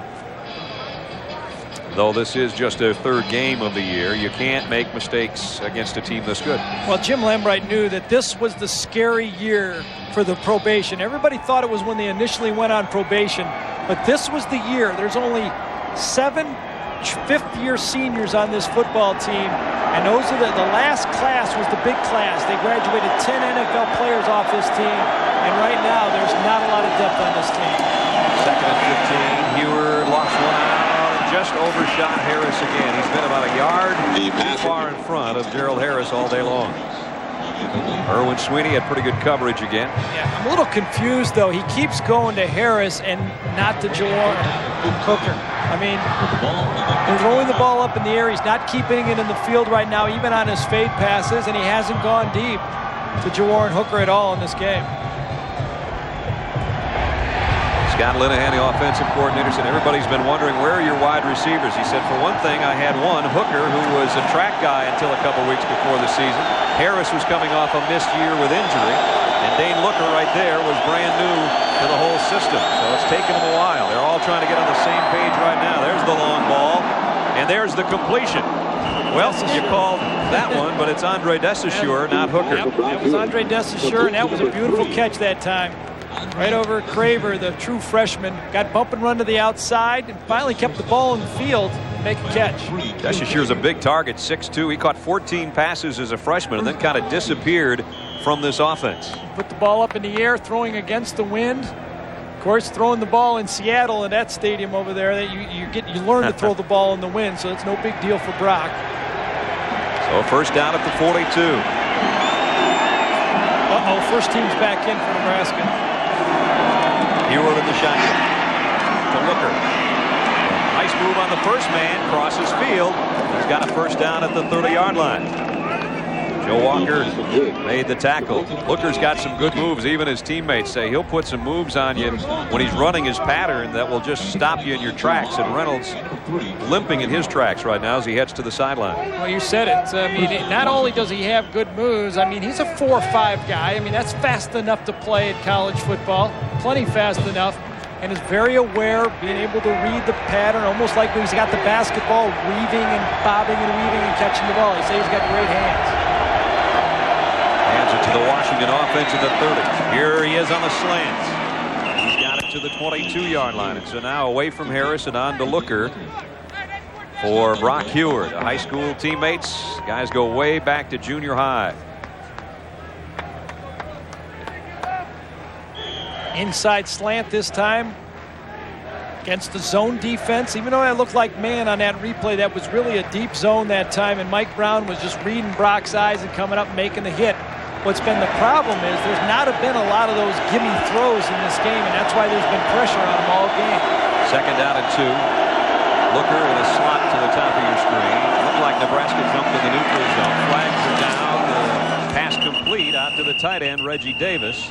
That's going to be good enough for a first down, whether it's by penalty or by pass, unless for some reason it's against Washington. Stopped on the play. Number 16, Erwin Sweeney. Penalty flag on the play. Offside on Nebraska. And you gotta figure that Reggie Davis made such a nice catch there and got hit as he caught it. You might as well take the completion. They gain about 3 extra yards, though, if they take the penalty, I think. Oh, right in the stomach. Sorry, Reggie. We're going to take the 5-yard penalty. We're not going to give you the completion on that. They did take the play. You're right. You might not, right? Give a little confidence to your tight end, I guess. Help your quarterback get to 50%. They're not worried about stats right now. They definitely need some points before halftime. They're worried about survival.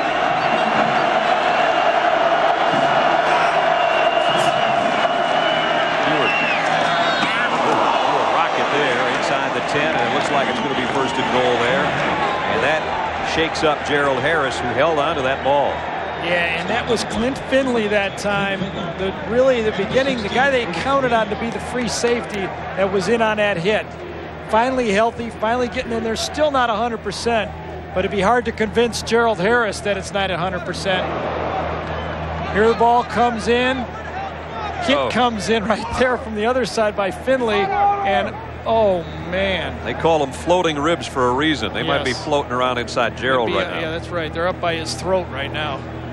So the trainer's out to look at Gerald Harris, a sophomore out of Kent, Washington, who, as I mentioned, was one of the guys that was injured and has had to fight his way back just to be out on this field.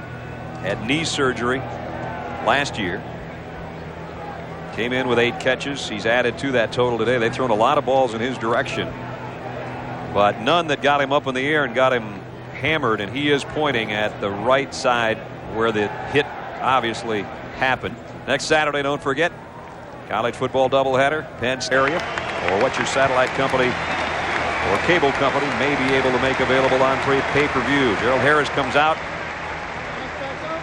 and he's feeling the effects without a doubt of that sandwich job in the Nebraska secondary. Yeah, well, you know, if you're a receiver and you're running a slant pass, you're going to get hit like that occasionally. That's the defensive kind of little message they give you. You can catch them, but we're going to be here to tag you with it. And it's one of those ones you get hit right in the wrong spot. Brock Heward, 5 out of 7, Gary, on this Davis drive. Right here, one-on-one to the corner. A nice corner route to him. They have him wide open. Looker in motion. See if he looks to Looker. He's not going to have time to look at anybody. Eric Johnson on the blitz, gets the sack. Boy, that guy's Johnson fast. is a linebacker wearing number 27, is going to come right off the corner right here, and no one picks him up. Coming right off. It's a zone blitz. I'm sorry, he was right lined up in the middle that time. No one picks him up. That has to be his get on the offensive line. That's a complete bust. That's not a hot receiver. And, boy, you got to wonder when a guy comes right up the pipe like that, where the blocking assignments are. Second and goal now, backed up at the 12-yard line.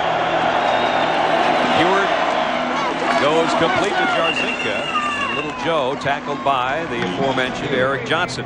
So Johnson first as a blitzer, then in coverage on the little receiver, and he makes the tackle at the 6-yard line. Eric Johnson, we were talking to Charlie McBride. He says, wait till you see this guy, this guy, fellas. He is a rocket ship. That's what he called him. He's a rocket ship, but he's basically a nickel-back type player. He only, 210 pounds or something like that.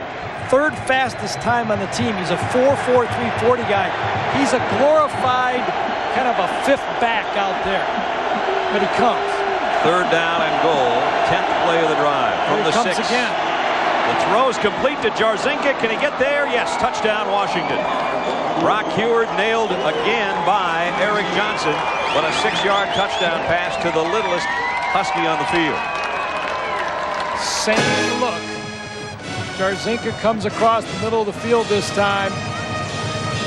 There you see the 3 receivers of that side. They're going to clear out, and coming across the field is Jarzinka. Right there, clear with the 3 guys, bring the other guy across. 35-6. Extra points have been an adventure this year for Washington. They had 1 miss, 1 block last week, and a field goal blocked as well. Skirsky has this one up and good. So Washington got down deep one time and had a fumble ball. This time they go to the end zone and score to make it 35-7 as we check in with John Saunders in New York. Fellas? All right, guys, nothing close to the vest here unless you're talking about a flak jacket. That's the way they've been putting the hits on Brock Huard today. Hope he has a spare one at halftime to put on because that one's used up. Jarzinka with the offense and next to Huard, who just threw him the touchdown pass on the crossing pattern. Joe used to have that long hair almost down the middle of his back. He cut it all off in the off season. We were teasing him about it yesterday at the walkthrough. Didn't lose any of that strength, though. Nope. You know, right now, everyone in this team, and I think Brock Huard has to show the leadership, and I think he is that, you know, we still got a long season. You know, no one expected us to win the national championship this year. We're going to survive it. I'm not going to step back. I'm going to face that blitz all day, and I'm going to keep on throwing, and we're going to see in film who was not willing to step up. And I think that's what this whole team is going to look at as we progress into the second half.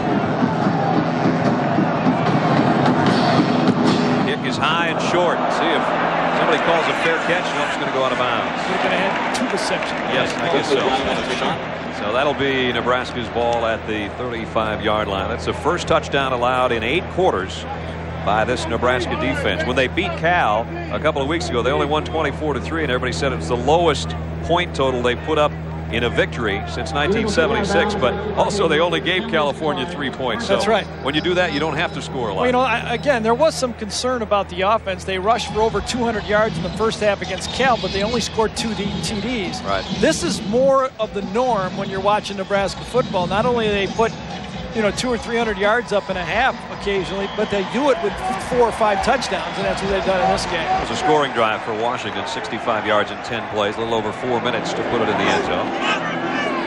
D'Angelo Evans back in there on the pitch. He's got 3 scores already today and over 100 yards rushing, and you can add about 9 more onto that carry.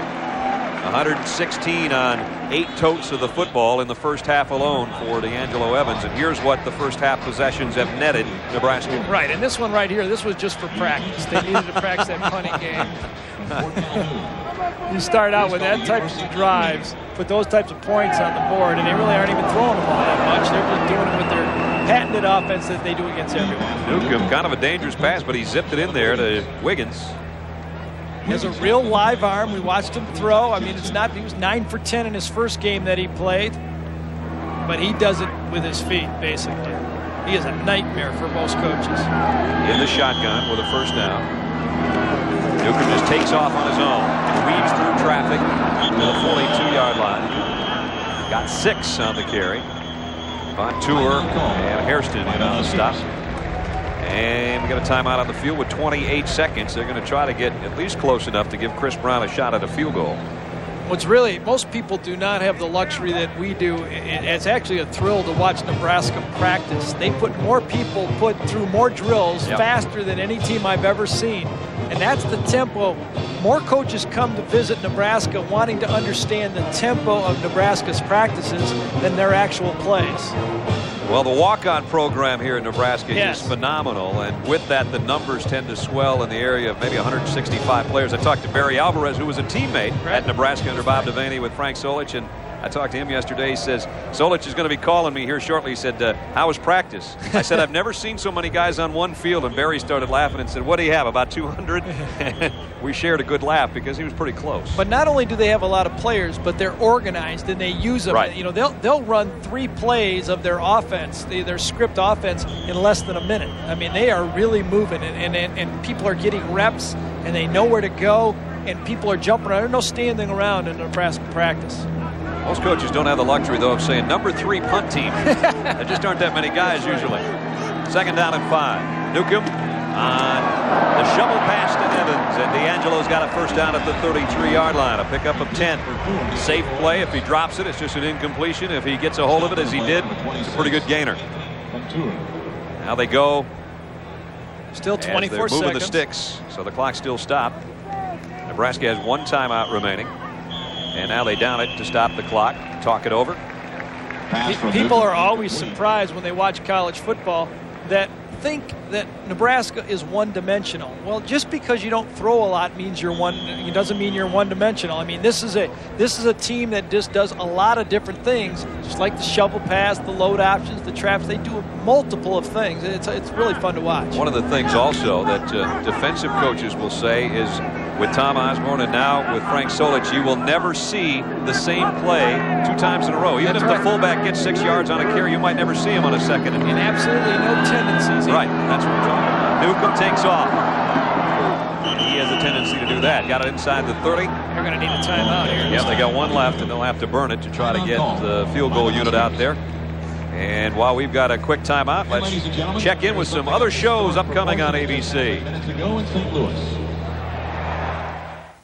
35-7. I don't know if it's been Fantasy Island today for the Nebraska fans. I don't know if this is a fantasy come true, Gary, but it's been pretty good. Team, I'll tell you that. I'm telling you. And this is the team. We saw Kansas State last week. We thought they deserved their ranking. We saw UCLA. We thought they did. This team definitely is a top 5 team. There's no reloading this year. This is a complete team. They don't beat themselves at all. They know what they're doing.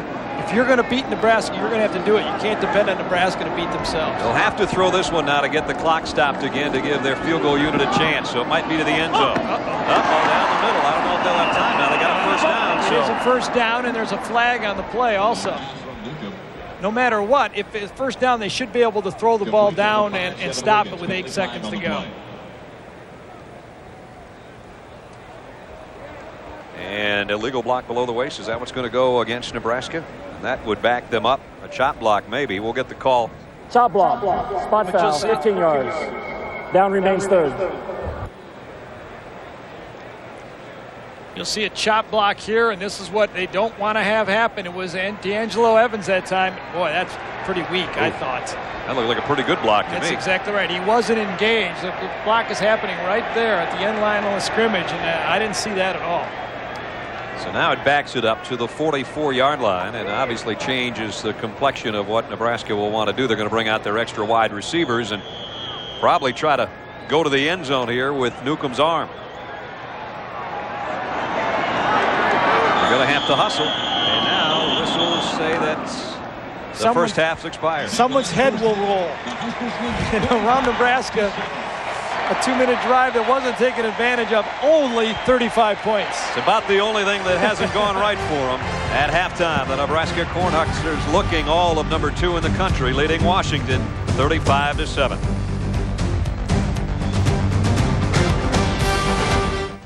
To come back, Brock Huard has been picking himself up off the turf every time D'Angelo Evans finds himself in the end zone, it seems. 3 times in that first half, and Brock Huard has been hit nearly every time he's let go of the football. That's how the first half has gone, with Nebraska in front 35-7, and certainly looking like the number 2 team in the country without a doubt. And if you're Washington, what you can't do is make mistakes.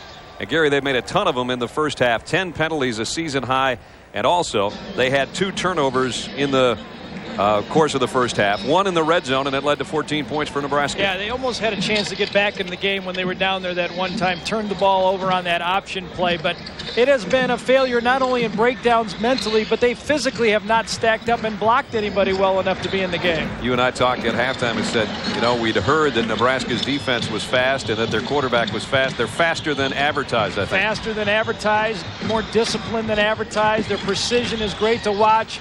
And if you look at a quarterback comparison, you really don't know what to look at. Do you look at just yards, pitches, deception? I mean, the Nebraska quarterback does so many things, but right now Brock Huard has been not picking himself up off the turf way too many times more than he thought. Chris Brown, who was a busy kicker in the first half with 5 extra points, set to kick off again.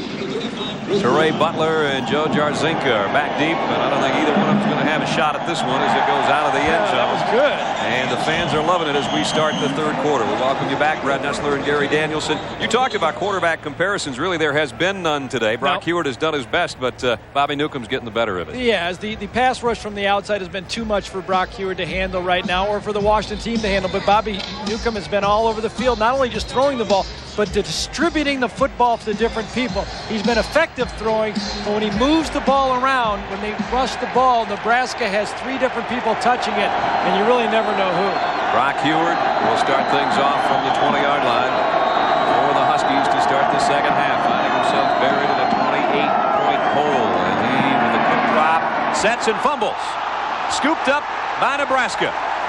You can't make mistakes. There's another one. It comes on the first snap of the third quarter offensively. And Warren is all over it on defense. That's just what we said. You can't play a team this good and make mistakes. And just like that, Brock Heward drops back in the pocket where he's felt pressure all day. Boom, there goes the fumble. Again, a little bit of a push. No one to throw off of timing. And then Brock got a little sloppy with the ball in the pocket. Had it tapped away, and now a turnover. You can't give him the ball. And as you say, when Nebraska moves the ball around, 29 rushes in the first half, and they've moved it to different guys, and they've been hugely successful for 260. Right back into the red zone. They are with that fumble recovery and down to the 13-yard line. Look at the breakdown of how this ball has been evenly distributed between the quarterback, the fullback, and the I-back. All of them successful. The I-back, D'Angelo Evans, has been the beneficiary of a quarterback and fullback to set him up for 4 touchdowns. There he is, number 4. The I-back on a 2nd down and 5. First man through. Macavicka, he lost the ball. Let's see who covered that. Washington says they have it. The officials have given no signal yet. Macavicka lost the handle on that football right at the end of the play. Brendan Jones is there pointing in Washington's direction.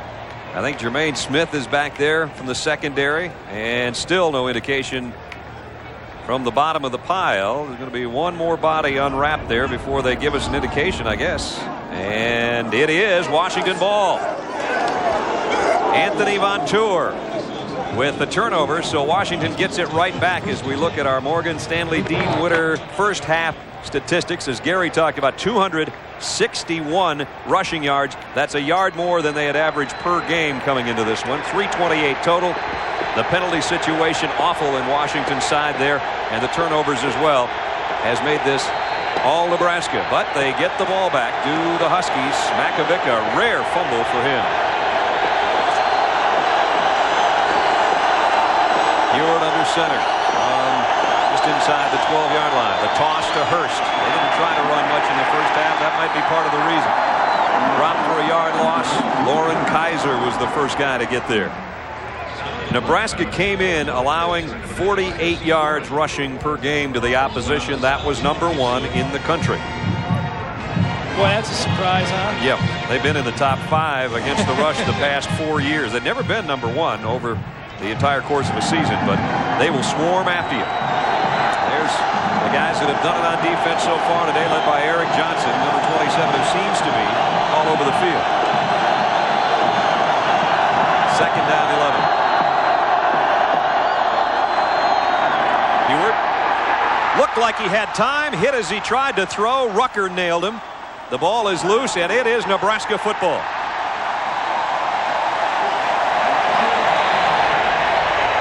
What a disastrous start to the third quarter for Brock Heward in Washington. Mike Rucker is the sack leader of this team. He is the guy that's lining up number 84 in Grant Wistrom's spot from a year ago, and he is the guy that made the play. You know, he doesn't play a lot of plays. He's had foot problems for his team, but today he looks as healthy as he's been. He says, it's my senior season. I got to get out there and get busy. He has been busy today. Kerry Reynolds is the guy that recovered the fumble, and Nebraska's got it right back. 1st and goal at the Washington 5-yard line. The power eye, D'Angelo Evans skips down inside the 2. All great runners are able to skip through the hole, just like you said. They use 2-footed cuts. They bound through there, actually jumping through the hole. And D'Angelo Evans keeps great balance as he weaves his way through there. Really fun to watch. Nobody in football a better 2-foot cutter than Barry Sanders. You'll see him on Monday Night Football on ABC against Tampa Bay. Sometimes he looks like he's got 3 feet he's cutting with. 2nd down and goal at the 2-yard line. Straight eye set now with 2 tight ends. Evans again the tail. Newcomb on the option. Keeper got there. Touchdown.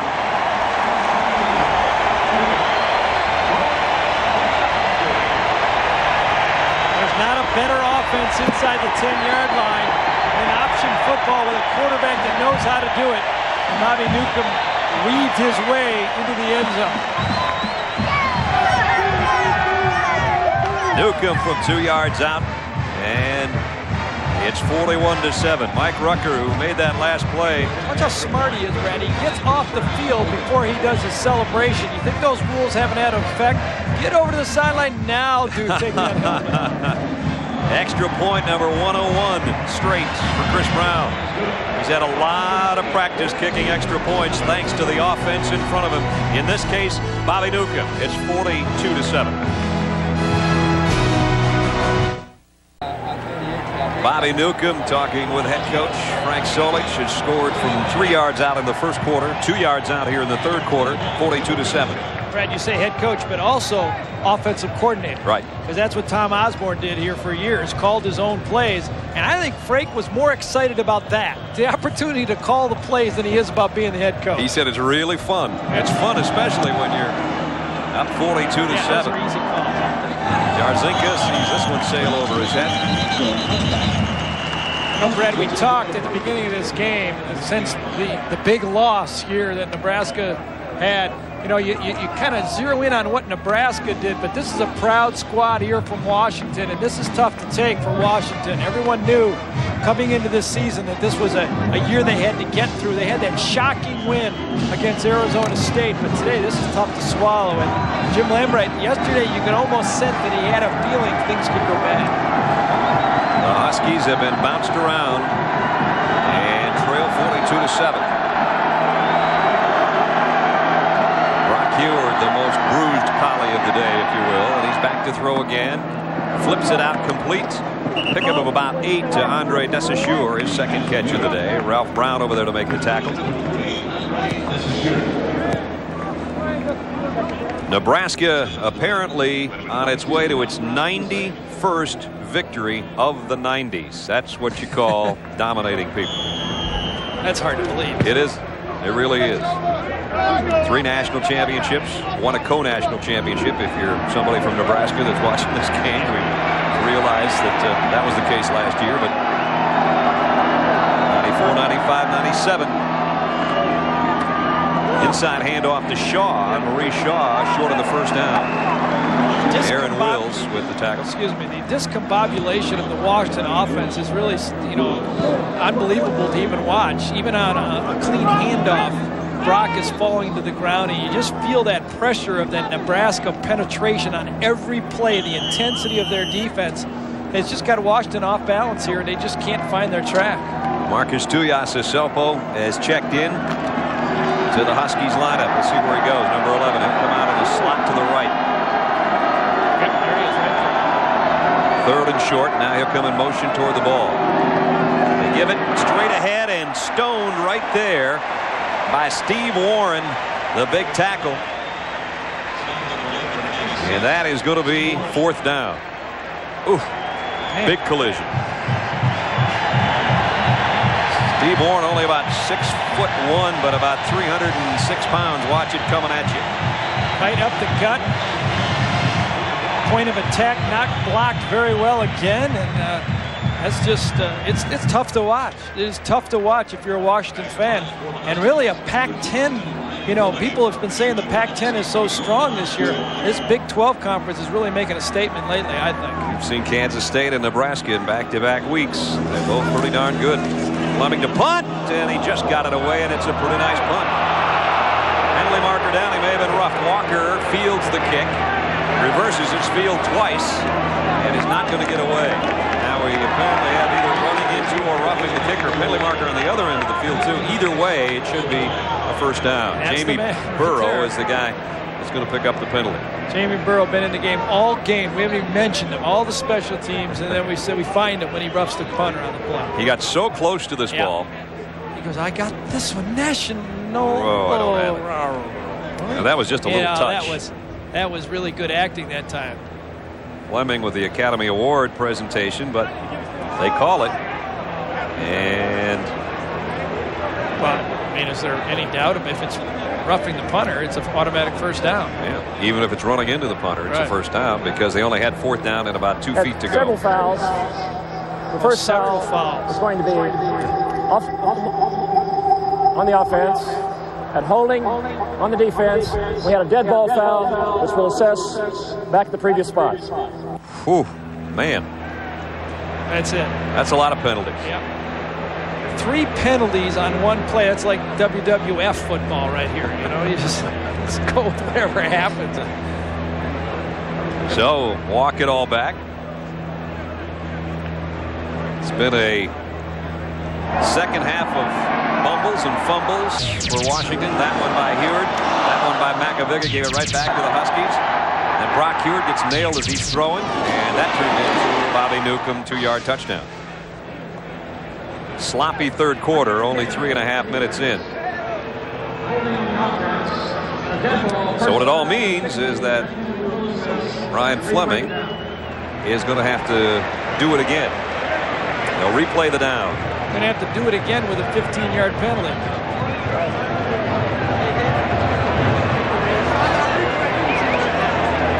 I don't know how they get a 15-yard penalty out of illegal procedure. The only thing I can think of is that the point of the spot for the holding penalty was 4 or 5 yards deep in the backfield. That probably is the case. Yep. With a 15-yard drop on a snap, you're probably exactly right, my friend. So fourth down at any rate, and Fleming from his own goal line to see if they give him that same kind of pressure.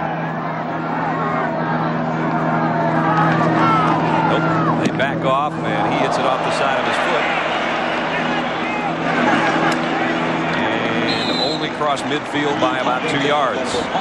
So it's going to be excellent field position for the Cornhuskers. They're already in excellent position, up 42-7.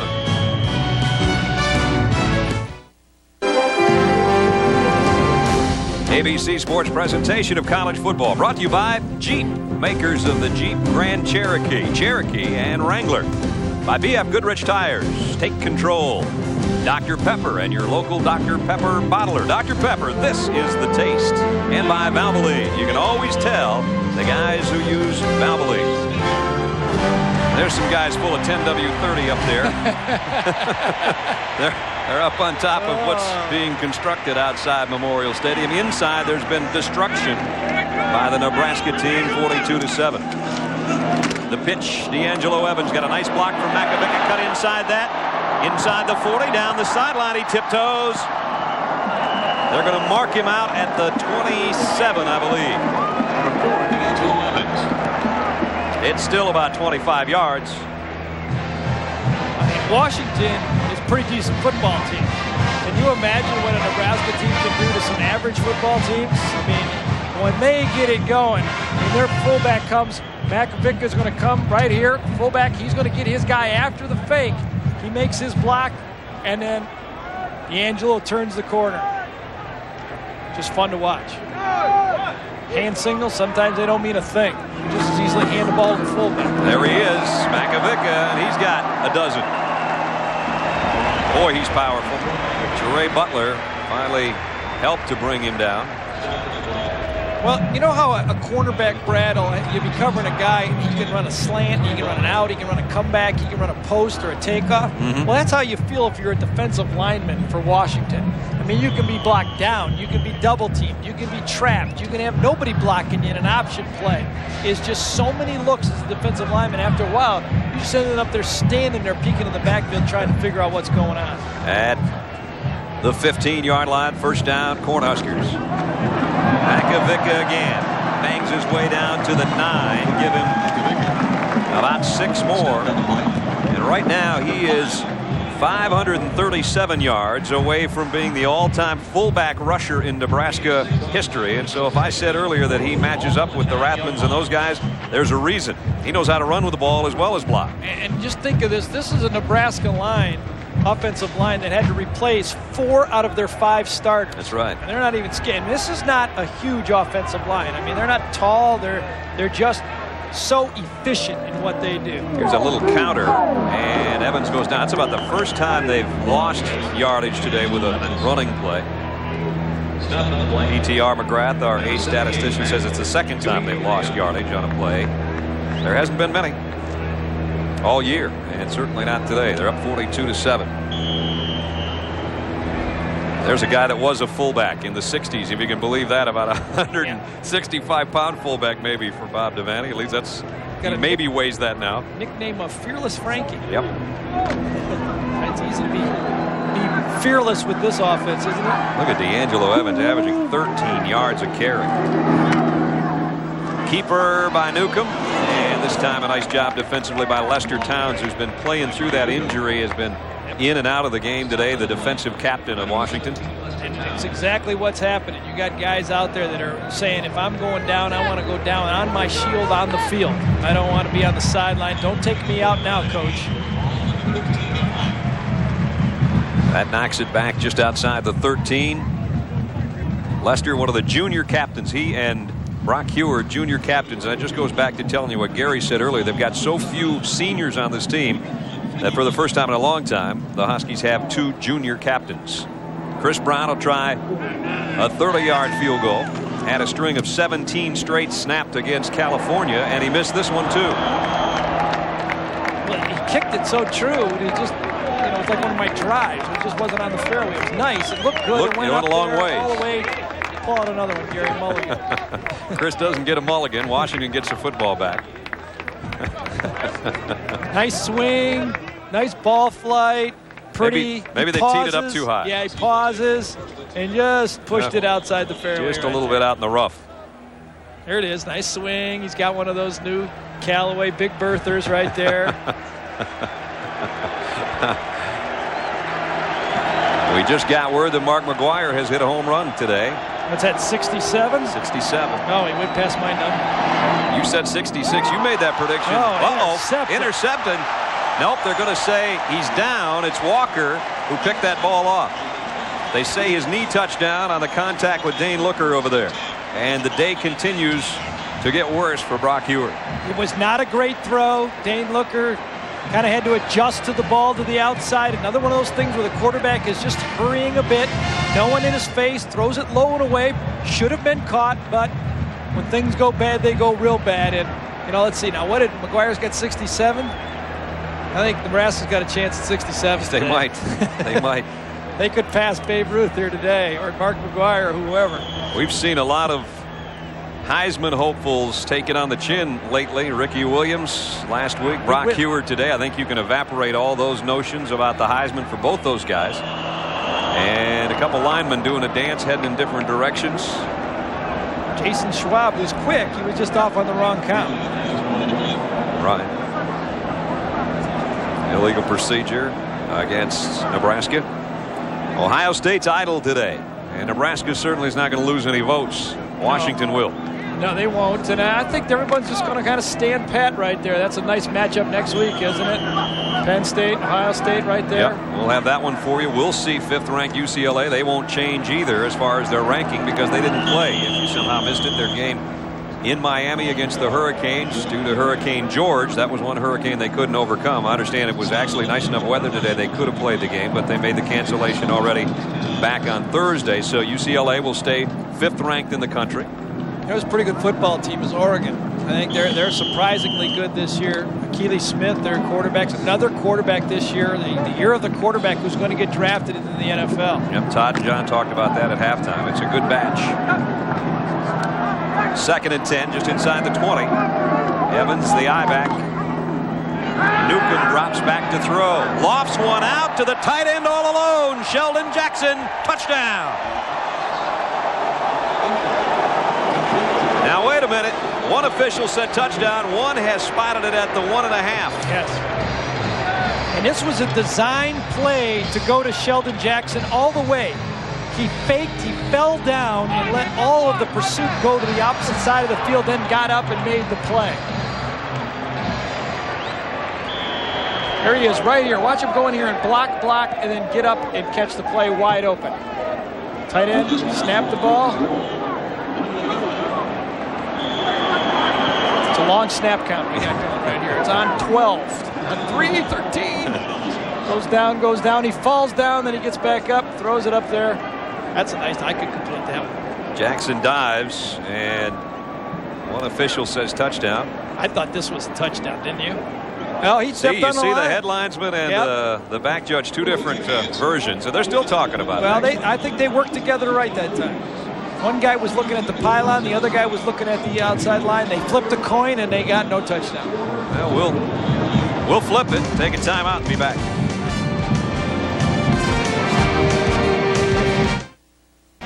On the sideline, Marcus Tuiasosopo warming up. Maybe the quarterback the rest of the way for Washington. At least he'll see some more duty. It's like Lions and Christians, you know. I mean, okay, one guy's down, send in the next gladiator. First and goal. Makovica. Forward progress may have gotten him to the 1. Odell George in on the tackle. Really got the feeling they're trying to get Makovica a touchdown here, aren't he's they? about the only guy that hasn't scored so far in the backfield. It's nice when you can dole out your scoring to different guys, too. Newcomb's got 2 on the ground. D'Angelo Evans has 3.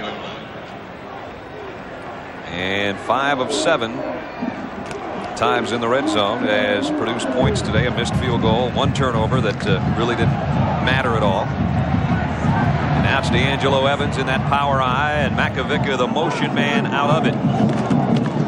Evans, number 4. I don't know. Looks short to me.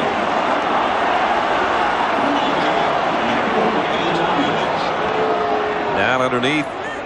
Back to Aya. Todd Johnson, the linebacker, and they spotted that close. Really interesting. You send your fullback out in motion there, like you know, why very should you deceptive. Follow? Yeah, like, why should you follow him? You know, not like you're going to throw a fade route. I would have given anything if Newcomb would have thrown a pass there. I would have fallen right out of this booth, and this one's up here a ways. Down at the couple-inch line. Makovica and Evans and flags all over the place. That's often what happens there when you go on a quick count. The defense starts to feel that. They start yelling stuff down Dead there. ball. Like, Full start offense. 5-yard penalty. Replay to third down. What happens is the deep offense moves on the defense's first sound. And that's exactly what happened right there. The Washington guy started yelling out stuff, and Jason Schwab said, I thought that sounded like Bobby. Didn't that sound like Bobby? Bobby, I swear that was you. Jason Schwab, that's his second penalty in this quarter, so he'll probably hear something else from that guy maybe on Monday. Now they back it up. This gives them a little better look at it from about the 5-yard line. Frankie London, he's going to lead the pack on the option. The pitch to Evans. He's run out of bounds by Renard Edwards at the 3. And now the fans want Nebraska to go for it. On 4th down and goal from about the 3-yard line. Nice little stand here by the Washington defense. Not quitting.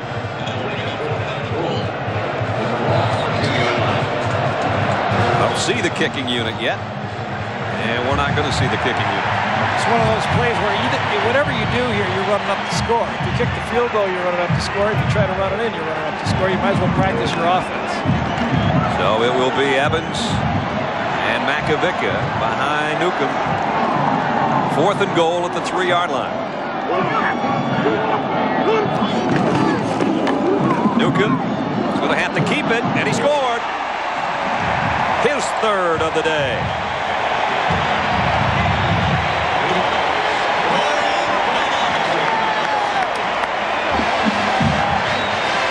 And that was defensed very well that time. Renard Edwards, number 3, pushed Newcomb back into the backfield right about there, but he has enough speed to turn it up, run through Brendan Jones' tackle, and fall into the end zone. He's got some quick feet, I'll tell you that. Nebraska came into this game averaging what they say only 39.3 points a game. They're about to tack on their 49th right here. And the extra point is good. You see the numbers were pretty much in Washington's favor this time as he comes out, fakes it to Makovica. Here's the guy right here that he has to beat to the outside, Edwards. Now watch this. Make the fake. Pretty good leverage. 2 men out there, but Makovica is the guy that gets the block. The fullback makes the fake, seeks out the safety that time, makes the block, and that turns it into a touchdown. And I'm sure that's only a cramp from scoring 3 times. Right. Right now, I think that's enough, Coach. Put in Couch. Couch. Coach, go to the crouch. Go to the crouch. A little tight, Coach. 3 touchdowns on the ground today for Newcomb, 5 for the year. 49-7. Washington came in ranked 8th, and they are taking it on the kisser. Tuiasosopo just about set. Of course, this is Cardinal country here. It's about the only hit we haven't had today. We've had enough hits on the Washington team by the Nebraska defense. Butler and Jarzinka are waiting on a kick that probably will never be fielded. So that's how I'd have my Why do you need height on a kick? Just get it out of the end zone. We got a flag, but while we've got a break in the action, let's check in with John Saunders in New York. John? Knocks off Produski. You know what? Don't show Brock Huard those highlights of Winky in the pocket right there. Because Winky had enough time to have a Twinkie and then throw it. Brock hasn't have enough time to have a sip of water back there. Exactly. So we're going to kick this again. And let's see if Brown can knock another one out of the end zone. Somebody got across the line just a little too quickly.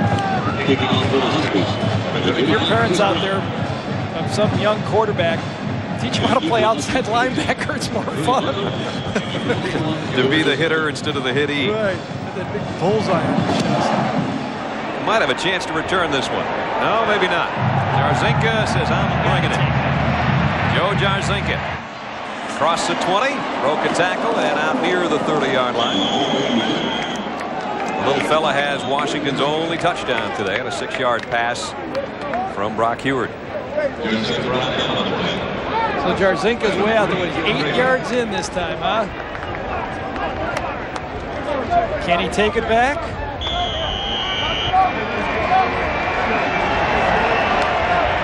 I didn't think so. First down at the 30 with Marcus Tuiasosopo at the controls now. And the sophomore will give it off to a ground game that is non-existent. Maurice Shaw hit by Carlos Polk that time. 7 plays and 3 turnovers the last 3 possessions. Tuiasosopo actually starred, if you want to call it that, in the 27-14 loss to Nebraska up in Seattle last year. The true freshman went for 270 yards passing and 2 touchdowns. He's got great wheels. The quarterbacking situation in Washington will be left in good hands if indeed Brock Huard goes to the NFL after this season. Different kind of quarterback, though. Good arm, not a great arm, but can really run. And that one he threw out. Wide receiver Todd Elstrom was running in, and we'll check in with John Saunders in New York. Thanks. Here it's 49-7. We barely saw Frank Strong play in the USC game we did to kick off the season in the Pigskin Classic, but big run for him there. 3rd down and 9, draw play, and Shaw finally gets some running room, and Maurice Shaw's got a first down out to the 47-yard line. Ball carried by Maurice Shaw. That's the longest run of the day by Washington. Picked up 16 yards. First down, Washington. Not much to smile about for the Huskies today. This was to be their first test, and I don't want to say they flunked it, but they didn't get a good grade so far. I really think, though, in honest to Washington, their first test at Arizona State game was a huge win for them. That yes, it was. Huge upset. So Pac-10 wise, they're sitting pretty nice. Nationally, they weren't in the hunt anyway. Tuiasosopo zips one out to Looker, and Dane's got it to the 44-yard line, a pickup of 9. Tuiasosopo also threw for 270 yards in that game. Of course, he entered the game when it was already 21-0 when he got in the football game. So there was probably some gimme yardage there. But then he came back in that Oregon game when he started, threw for 261 and ran for 95. And that's what he brings to this thing, and that's what Washington fans will see in the future, a guy who can do both. He's got 3 rushes this year for 61 yards, including a 46-yard burst last week. Here he is trying to roll and throw and being chased. Got away from it somehow. Had a pass tipped and intercepted. Picked off by Chad Kelsey, the rush in.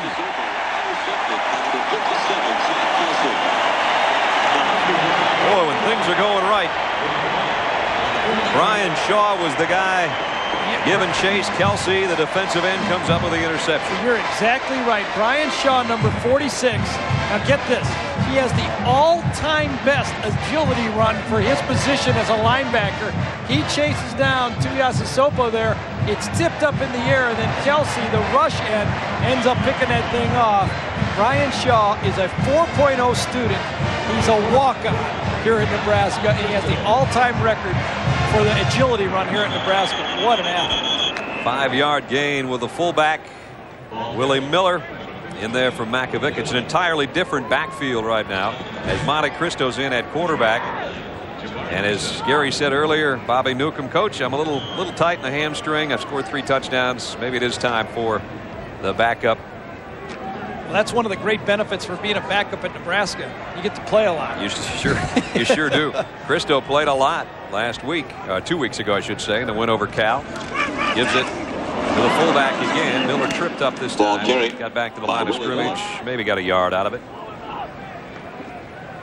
So right now Nebraska having the luxury of letting the majority of their starters sit here, and they've got a 3rd down and 4 coming up with 3.5 minutes left in the 3rd quarter, leading 49-7. Brian Shaw again, weak side linebacker. He 4.0 average at Nebraska in animal science. The whole team's full of animals. It doesn't take a lot of scientists to know he's fast. You can study your teammates, I think, the way they're playing. It looks like a 1st down down near the 45. Todd Johnson. Shaw would not even be the starting linebacker were it not for Tony Ortiz going down with a concussion Tuesday in practice. That gives you a little bit of an idea of the depth. Yeah, he started the first 3 games a year ago, and Ortiz kind of replaced them, but both of them really are the guys that are playing now. Nice job, huh? Not bad. Another one of those high school running backs who walked onto this program, and that's what makes this program so tough. So many in-state kids that just want to go to Nebraska. Monte Cristo's battled through a lot of injuries in his 5 years in Nebraska and keeps it here and goes down to the 38-yard line. So many guys would have given up. He's had thumb surgery in both hands. He's had just about everything you can have happen to you. A senior walk-on in his own right. He had an injured knee. He's going to graduate at the end of this semester, and out there running the show right now. Yeah, he had knee surgery, thumb surgery, and back surgery. That sounds like me.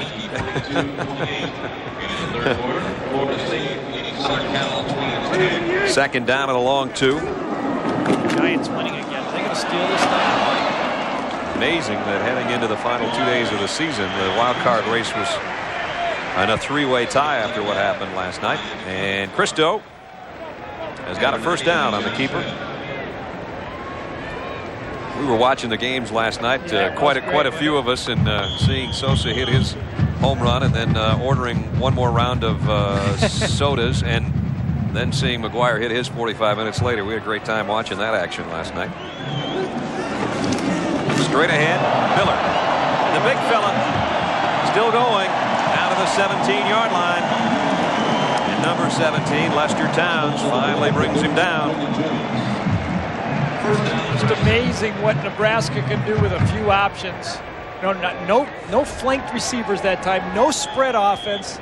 They have 11 guys. Here's all 11 guys right here in the box for Nebraska. All 11 guys, and then look at that hole they run through. You'd think you wouldn't be able to run the ball up the middle with no receivers in there, but Nebraska stretches that defense with the threat of the option. Buckhalter gets it down to the 10-yard line, maybe inside the 10. So about 8 more yards, and now 377 on the ground for Nebraska, and they're getting back in that kind of gear they were last year when they averaged 384 per game. Yep. 2 tight end set. Buckhalter, the tailback. This time the fullback has stood up immediately. Miller got nailed by Jabari Issa. And we're winding down the final minute of the 3rd quarter.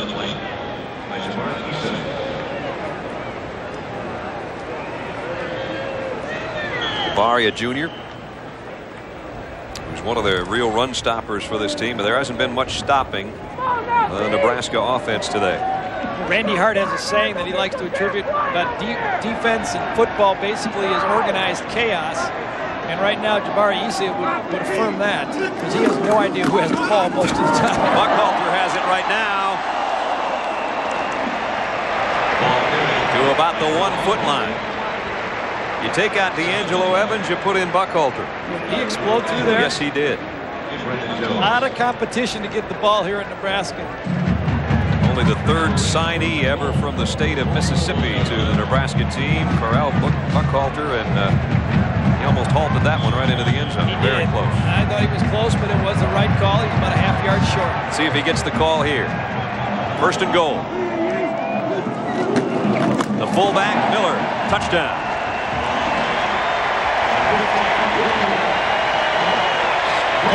Willie Miller from a yard out, and the starting battery mates can just sit back and have fun.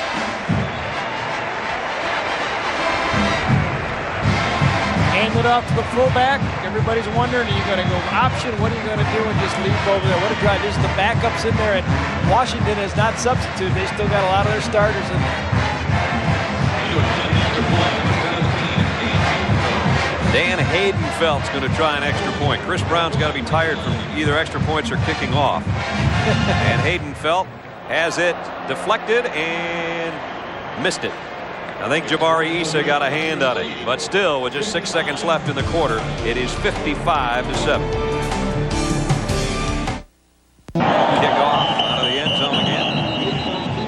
And Haydenfeld was the guy that kicked that one. Still 6 seconds left in the quarter. 1 second left. You know, Brad, what you got to do when you're at Nebraska, you got to make sure all the lights are working on this side of the scoreboard right here. No. You got to make sure the 5s and the 6s are working because they use all the light bulbs on that side. What you don't want is have one end up in there. That's right. sometime. If they need that the one, would be... that's a problem. Like, if that ever happens, boy, we are really. But you got to make sure they got all the light bulbs on that left side right there. They've been lighting them up.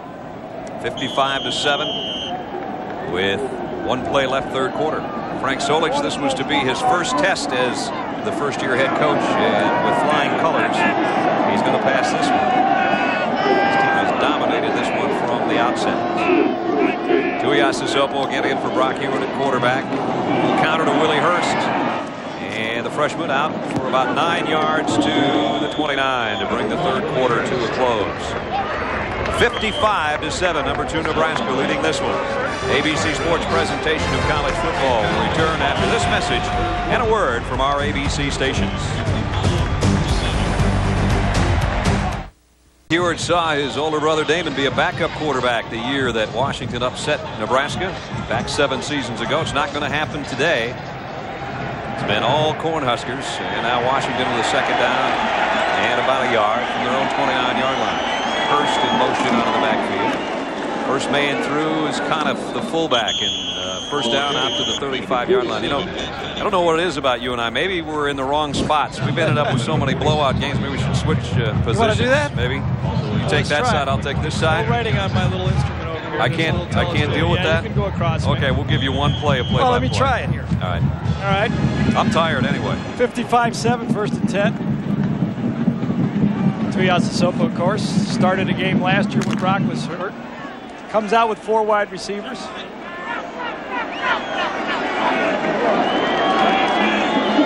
did the pen something today. Looks like a few people in motion there.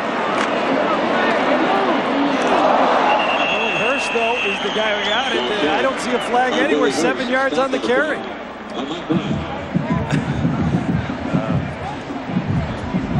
Oh, I got to do the promo. I like this. Thursday night. Tuesday night. Yeah, I watched it Tuesday night. You feel pretty threatened good. yet? No, not yet. You want this one or not? Tuiasosopo finds. Across the middle. Chris Lang, I think it was. Tuiasosopo hit Lang coming across the middle. I guess it was Chris Jurgens. I was trying to help you out there. Stopped on the play by number 9. Crossing pattern. Tuiasosopo, as you see, goes back, buys himself some time, and you're going to see right there a little crossing pattern, a little drag route we call that, and Chris Jurgens. Let me ask you this, catch. Brad. As a backup quarterback coming into this situation, what are you trying to accomplish here? I'm trying to make sure I erase the telestrator after I put a line on it. We'll First go back. and 10. Okay, you're going to one more play. Yeah, then I'm I want to taking do over. it. It looks like they're going to run a little counter play here. Oh, I'm doing both. Nice block. Whoops, I'm not supposed to say that. Braxton Kleeman picked up 8. You know, there's a theory. Find something you do well and stick to it. Maybe we both should, huh? Oh, boy. Well, we did our best. That was an out-of-body experience, wasn't it? You actually got Washington 2 first downs. So maybe there is something to switching sides. I'm not sure. We have had trouble this year keeping games close, that's for sure. The blowout kings, here we are. We've had some lopsided ones, that's for sure. And we're looking for one of those 20-point games just to keep it interesting. You know, Nebraska, just a much better football team than people thought coming into this season. Tuiasosopo, second down along 2. Buys time, goes long. Got a man. Oh, what a catch. No, not a catch. Andy Carroll had his hands on it. He just couldn't quite haul it in. You know, I noticed the problem was Clint, the spotter, just backed right off. You know, didn't give me one spot the whole time I was doing the play-by-play. I give him money for that. Right. That was close. Yeah, he had Carroll that time wide open, at least 8 yards behind any defender. And, oh, my. Tuiasosopo and his would-be receiver. And now it's third down. And along 2, 13:34 left. That is a deceiving third down conversion statistic there for Washington. Quick drop. And throwing behind is tight end Reggie Davis. Incomplete. You know, Washington's having a disaster today, but they did start out their season winning at Arizona State. And that's going to feel good as you look at the rest of that schedule in October. Notice October, all these games at home right here. That's a nice October for them to Look have. at that finish, though. But the finish is where it comes in. You're right. At USC, at Oregon, and at Washington State with a team by the name of UCLA stuck in between. But still, for a young team, I think it's nice to have all those home games in October to play and get ready. Fleming to punt. Walker lets it go. Washington might have a play on this one.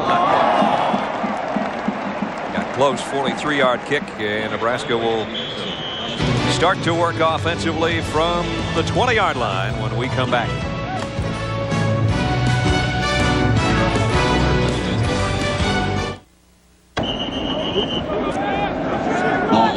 Fullback Billy Legate, the third fullback, gets the carry as Nebraska starts this time from their own 20-yard line. They've been on a short field really all day long when you consider how many times they've started in Washington territory to start a drive. The Husky defense has probably got to be enjoying the fact that they had to work from their own 20-yard line on this snap with a little under 13 minutes left. There you see 22 times starting in the opposition's end of the field. That's how you win a lot of ball games. Proves how good their defense was today, too. Especially the second half. It has been an avalanche. And, you know, I think actually anything you make here that has anything to do with Nebraska football sells. I think so. I mean, if that hat sells, anything will sell around. You can make $1 million just thinking of something around here that'll fit with Cornhusker. That one is husked, and so have the Huskies been husked today. Third down at 13. Cristo, that had batted in the air. They still completed it. Well, there's been 3 tipped balls in this game. 2 for interceptions and 1 for a completion. Each time it went against Washington. Billy Hafke made the grab. And it's still fourth down, so they're going to have to punt it away.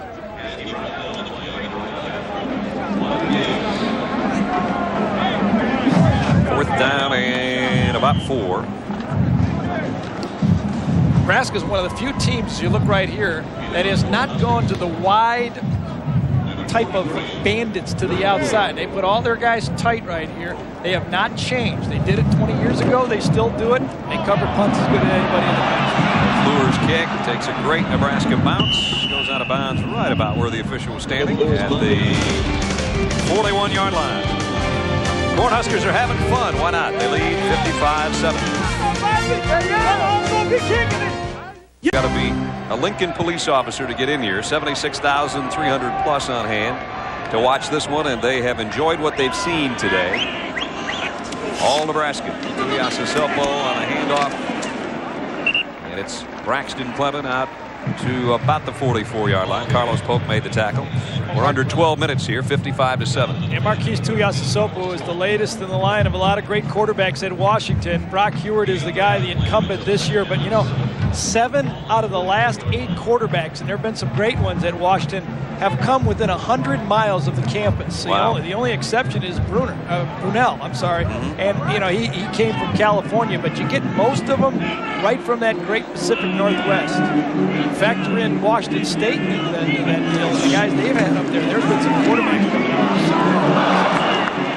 Pass intended for Anthony Mizzen, the tight end, and he couldn't hold it. It'll bring up 3rd down and 7. Brock Heward had a tough day. 2 weeks in a row it's been tough. Right, that's the only spot he didn't get hit today. It's right there on the nose, right there. It's a stinker for this guy. 18 for 32. He was hit a lot today, and we just got word from the truck that Big Mac, Mark McGuire, has hit number 68. 2 today. Holy cow. Has he answered the call every time Sosa's made a push? Last time he passed him, he went on a tear, and now he's got 2 of them again today. Holy cow. That is something. I just wish they both end up tied. It would be great. 3rd down and 7 at the 45. Quick drop, quarterback draw. A lot of room for Tuiasosopo. He's still on his feet. Now to the 38-yard line. Good run, 18 yards. That's the dimension he can give you. We talked about the quarterbacks in Washington history. Most of them are that prototype drop back tall guy in the pocket, except Brunel. But Warren Moon still playing with Seattle, the starter, and they're off to a 3-0 start. Chris Chandler will start tomorrow. Maybe his biggest game as a Falcon at San Francisco against the 49ers. Mark Brunel, Jacksonville Jaguars. Just some of the guys. Kerry Conklin was a heck of a quarterback and is on this staff now as an assistant coach, and list seems to go on and on. Yeah, not only that, but you factor in Washington State into this thing with Thompson, Ripien, Tim Rosenbaum, Bledsoe, Ryan Leaf. Yep. I mean, they're just over and over guys coming out of that Pacific Northwest. And we would be remiss not to mention our friend who is one of the tops on the list at Washington, Sonny Sixkiller. Sonny Sixkiller at Washington, down the booth here doing the radio. He's one of the guys I played against when I played against Washington. Some pretty good names. It's one thing a 55-7 score allows us to do, Gary, is just sit here and talk. I think they stole the ball, too. Nebraska's got that ball. They stripped it. Clement, now they're going to say Polk that he was down. He wasn't down. I was watching that one pretty close. Looked like Polk and Lohr, Jason Lohr and Carlos Polk took that ball away cleanly. 6 turnovers have turned into 35 points, a season high in penalties and some drop passes. You mix all that together and then you play a better team. Right. And ouch. Often you look at this and you say a lot of those penalties were on force, but I just got the feeling that this Nebraska persistent rush has really forced a lot of these turnovers and mistakes. Virtually the same amount of plays. You can see the difference. 469 total for Nebraska. Tuiasosopo rifles it down inside the 30. It's a 1st down toss. And he got it out there to Austin. Late flag again on this play.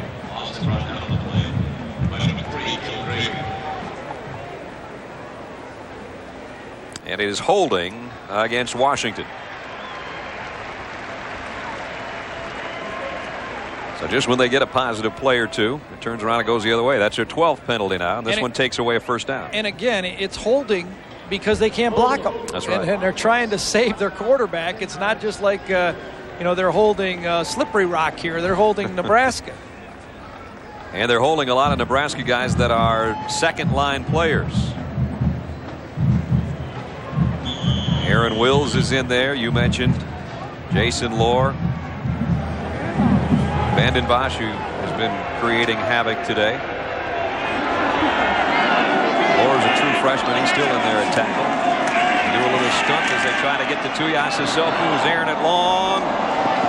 And he showed his arm. Give him that much. Almost hit the goal line, intended for Andre Desaussure. Can you remember in the game when they've thrown the ball deep to Warren? No, I don't believe they have. Warren Hooker not one time have it. I don't think You so. said they should have one time, and then they did complete one to Desaussure for 42 yards. Other than that, they haven't gone downtown. I really haven't seen them really just say, all right, just go long. I'm going to throw one as far as I can and at least try it. Hooker has only 1 catch, and it didn't do much damage. And that was a short crossing route early in the game, maybe a 2 or 3 yard catch, and he ran about 8 or 9 yards. So So 4th and 25. Washington a man shy. Finally, they hustle in the extra punt team member, and Fleming to kick. About the only thing Nebraska hasn't done today is run back a kick or punt for a score. He's going to get a shot here. From the 6. Not much of a shot. Good coverage. 8 minutes, 55 seconds remaining. It's 55-7. Replacing Jim Harbaugh 3 weeks in a row. Monte Cristo. Talk about replacement quarterbacks. Look at him bounce around. He got about 12 on the run. He got hit about 12 times en route, too. This is what they showed during our timeout here at Memorial Stadium. Up on the Jumbotron. Mark McGuire going deep for number 68, as if the fans here haven't had enough to cheer about. There was a huge eruption from the 76,000 on hand. Yep, everybody's sitting here, not enough action. Let's show McGuire. They're all wearing the right color, too, for Big Mac. Or as Ted Kennedy would say, Mike McGuire. And Sammy Sorcerer. Jeez. Some nights you just stay up too late, don't you? Oh. All right, what happened? Monday night. Al and Dan and Boomer and Leslie will be bringing you Monday Night Football. Detroit Lions playing with a backup quarterback or a new #1 quarterback as well, Charlie Batch, as they take on Tony Dungy's Tampa Bay Buccaneers, who won in their debut game at their new stadium last week. So that's a key game in the NFC Central. Well, we've got a moment here with 8 minutes left. Let's check in with John Saunders in New York. Whew. Did most of it with his wheels last week, doing it with his arm today. Hey, that team is real. That team is real. They're one of the few teams that can play as physical as Nebraska, and they got just as good a running quarterback as Nebraska has. November 14th is the collision date. If they can both stay undefeated, how good would that game be? We've seen them back-to-back weeks now, the two best teams in the Big 12, and they have looked all of what the pregame billing has been for us anyway. Yeah, and that puts Michael Bishop into this thing for the Heisman, too. Yeah. It's, we thought last week that he just wouldn't, quite frankly, get the stats, but he starts putting those kind of weeks together with some of the other guys coming backwards. One other thing he has to do, he has to continue to win, and he's got a good enough football team to win. And just like Charles Woodson did a year ago, Michael Bishop wins and puts up those type of numbers. He's going to run the ball. I think Donovan McNabb is also going to stay in it all year, too.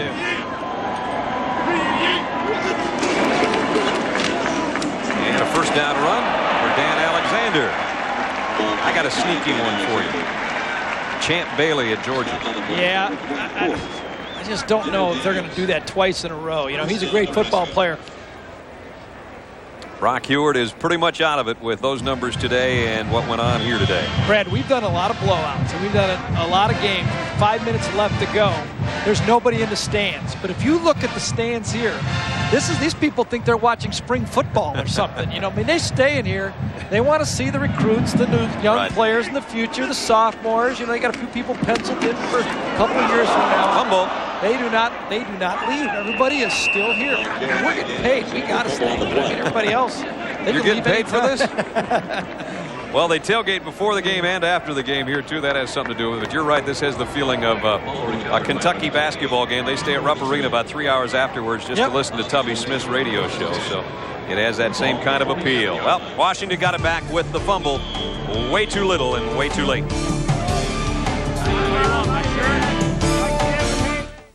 Brad Nessler and Gary Danielson back with 6:23 left in the ball game. 55-7 Nebraska. Another quarterback in, redshirt freshman J.K. Scott in at the controls for Washington. And another freshman, Hurst, gets the call and gets popped for his efforts. Travis Toline made the tackle.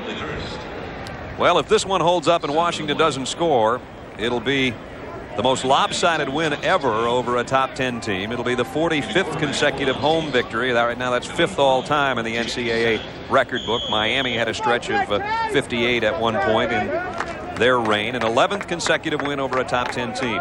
The previous mark of beating a top 10 team was in '92. They beat Colorado by 45 points. And Colorado, quite frankly, is about the only team that's had any kind of success against Nebraska in this conference.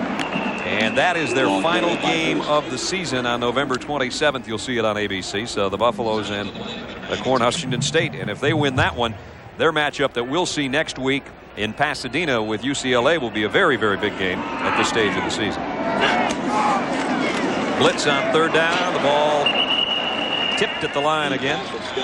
And Jeremy Slechta is the guy that got a hand on that one. Number 90, another true freshman. Yeah, Slechta along with Lohr, Jason Lohr, 2 true freshmen. Charlie McBride said he's never had 2 true freshmen play and be backups for him at Nebraska since he's been here. They're standing right next to each other in the middle there. That's bad news for the Big 12. Yes, isn't it is. And there's Lohr, a true freshman out of Jenks High School in Tulsa, Oklahoma. They got a great football program there. I got a nephew that plays on that team. 4th down. Fleming to punt. Boy, his kid's done a nice job today with his punting. He's had enough practice at it anyway. Drops it inside the 10, but the coverage team just can't get there again. And we've got 4 minutes and 56 seconds remaining in the ball game. A fullback, Ben Kingston. He is the 4th fullback to play today after Makovica, Miller, Legate, and now the junior Ben Kingston. And we got another quarterback in, by the way, too. We didn't see Eric Crouch because he was coming off a hamstring problem, though he played extremely well against Cal a couple weeks ago. We've been through Bobby Newcomb, Monte Cristo, and now Jay Runny out of Elkhorn, Nebraska, and at the controls. As Gary said, the good news is when you play for Nebraska, even if you're 2nd or 3rd team, you're going to see a lot of action because there's going to be some of these 55s to 7. Right, and it's not like you're in there in one of those in backup when you're getting killed. Right. You're usually ahead. You know, you're not getting pounded. You're the killer instead of the killee. It's always nice. It is. There's Cristo, who came in and performed after Newcomb. Don't forget, at the conclusion of our game, we'll select the Chevrolet most valuable players of the game for each team. In recognition of these athletes, Chevrolet will make a contribution to each school's general scholarship fund. Brock Huard will have better days, without a doubt, this season, as Runty blasts his way across the 30 for a 1st down. Hakeem Akbar made the tackle. How about when we talked to Frank Solich about if a Peyton Manning or a Brock Huard or a quarterback of that type were to be playing here at Lincoln High School West or whatever, would he recruit him? He kind of smiled and said, oh, sure, you got to recruit talent like that, but we might ask him to run a little bit of option.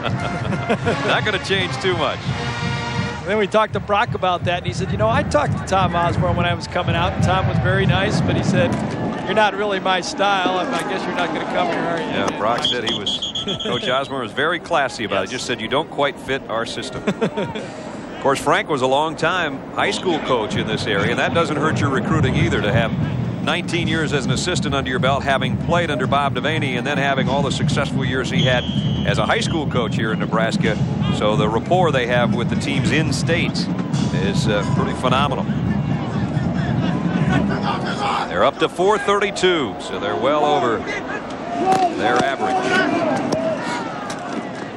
This one, no gain, really.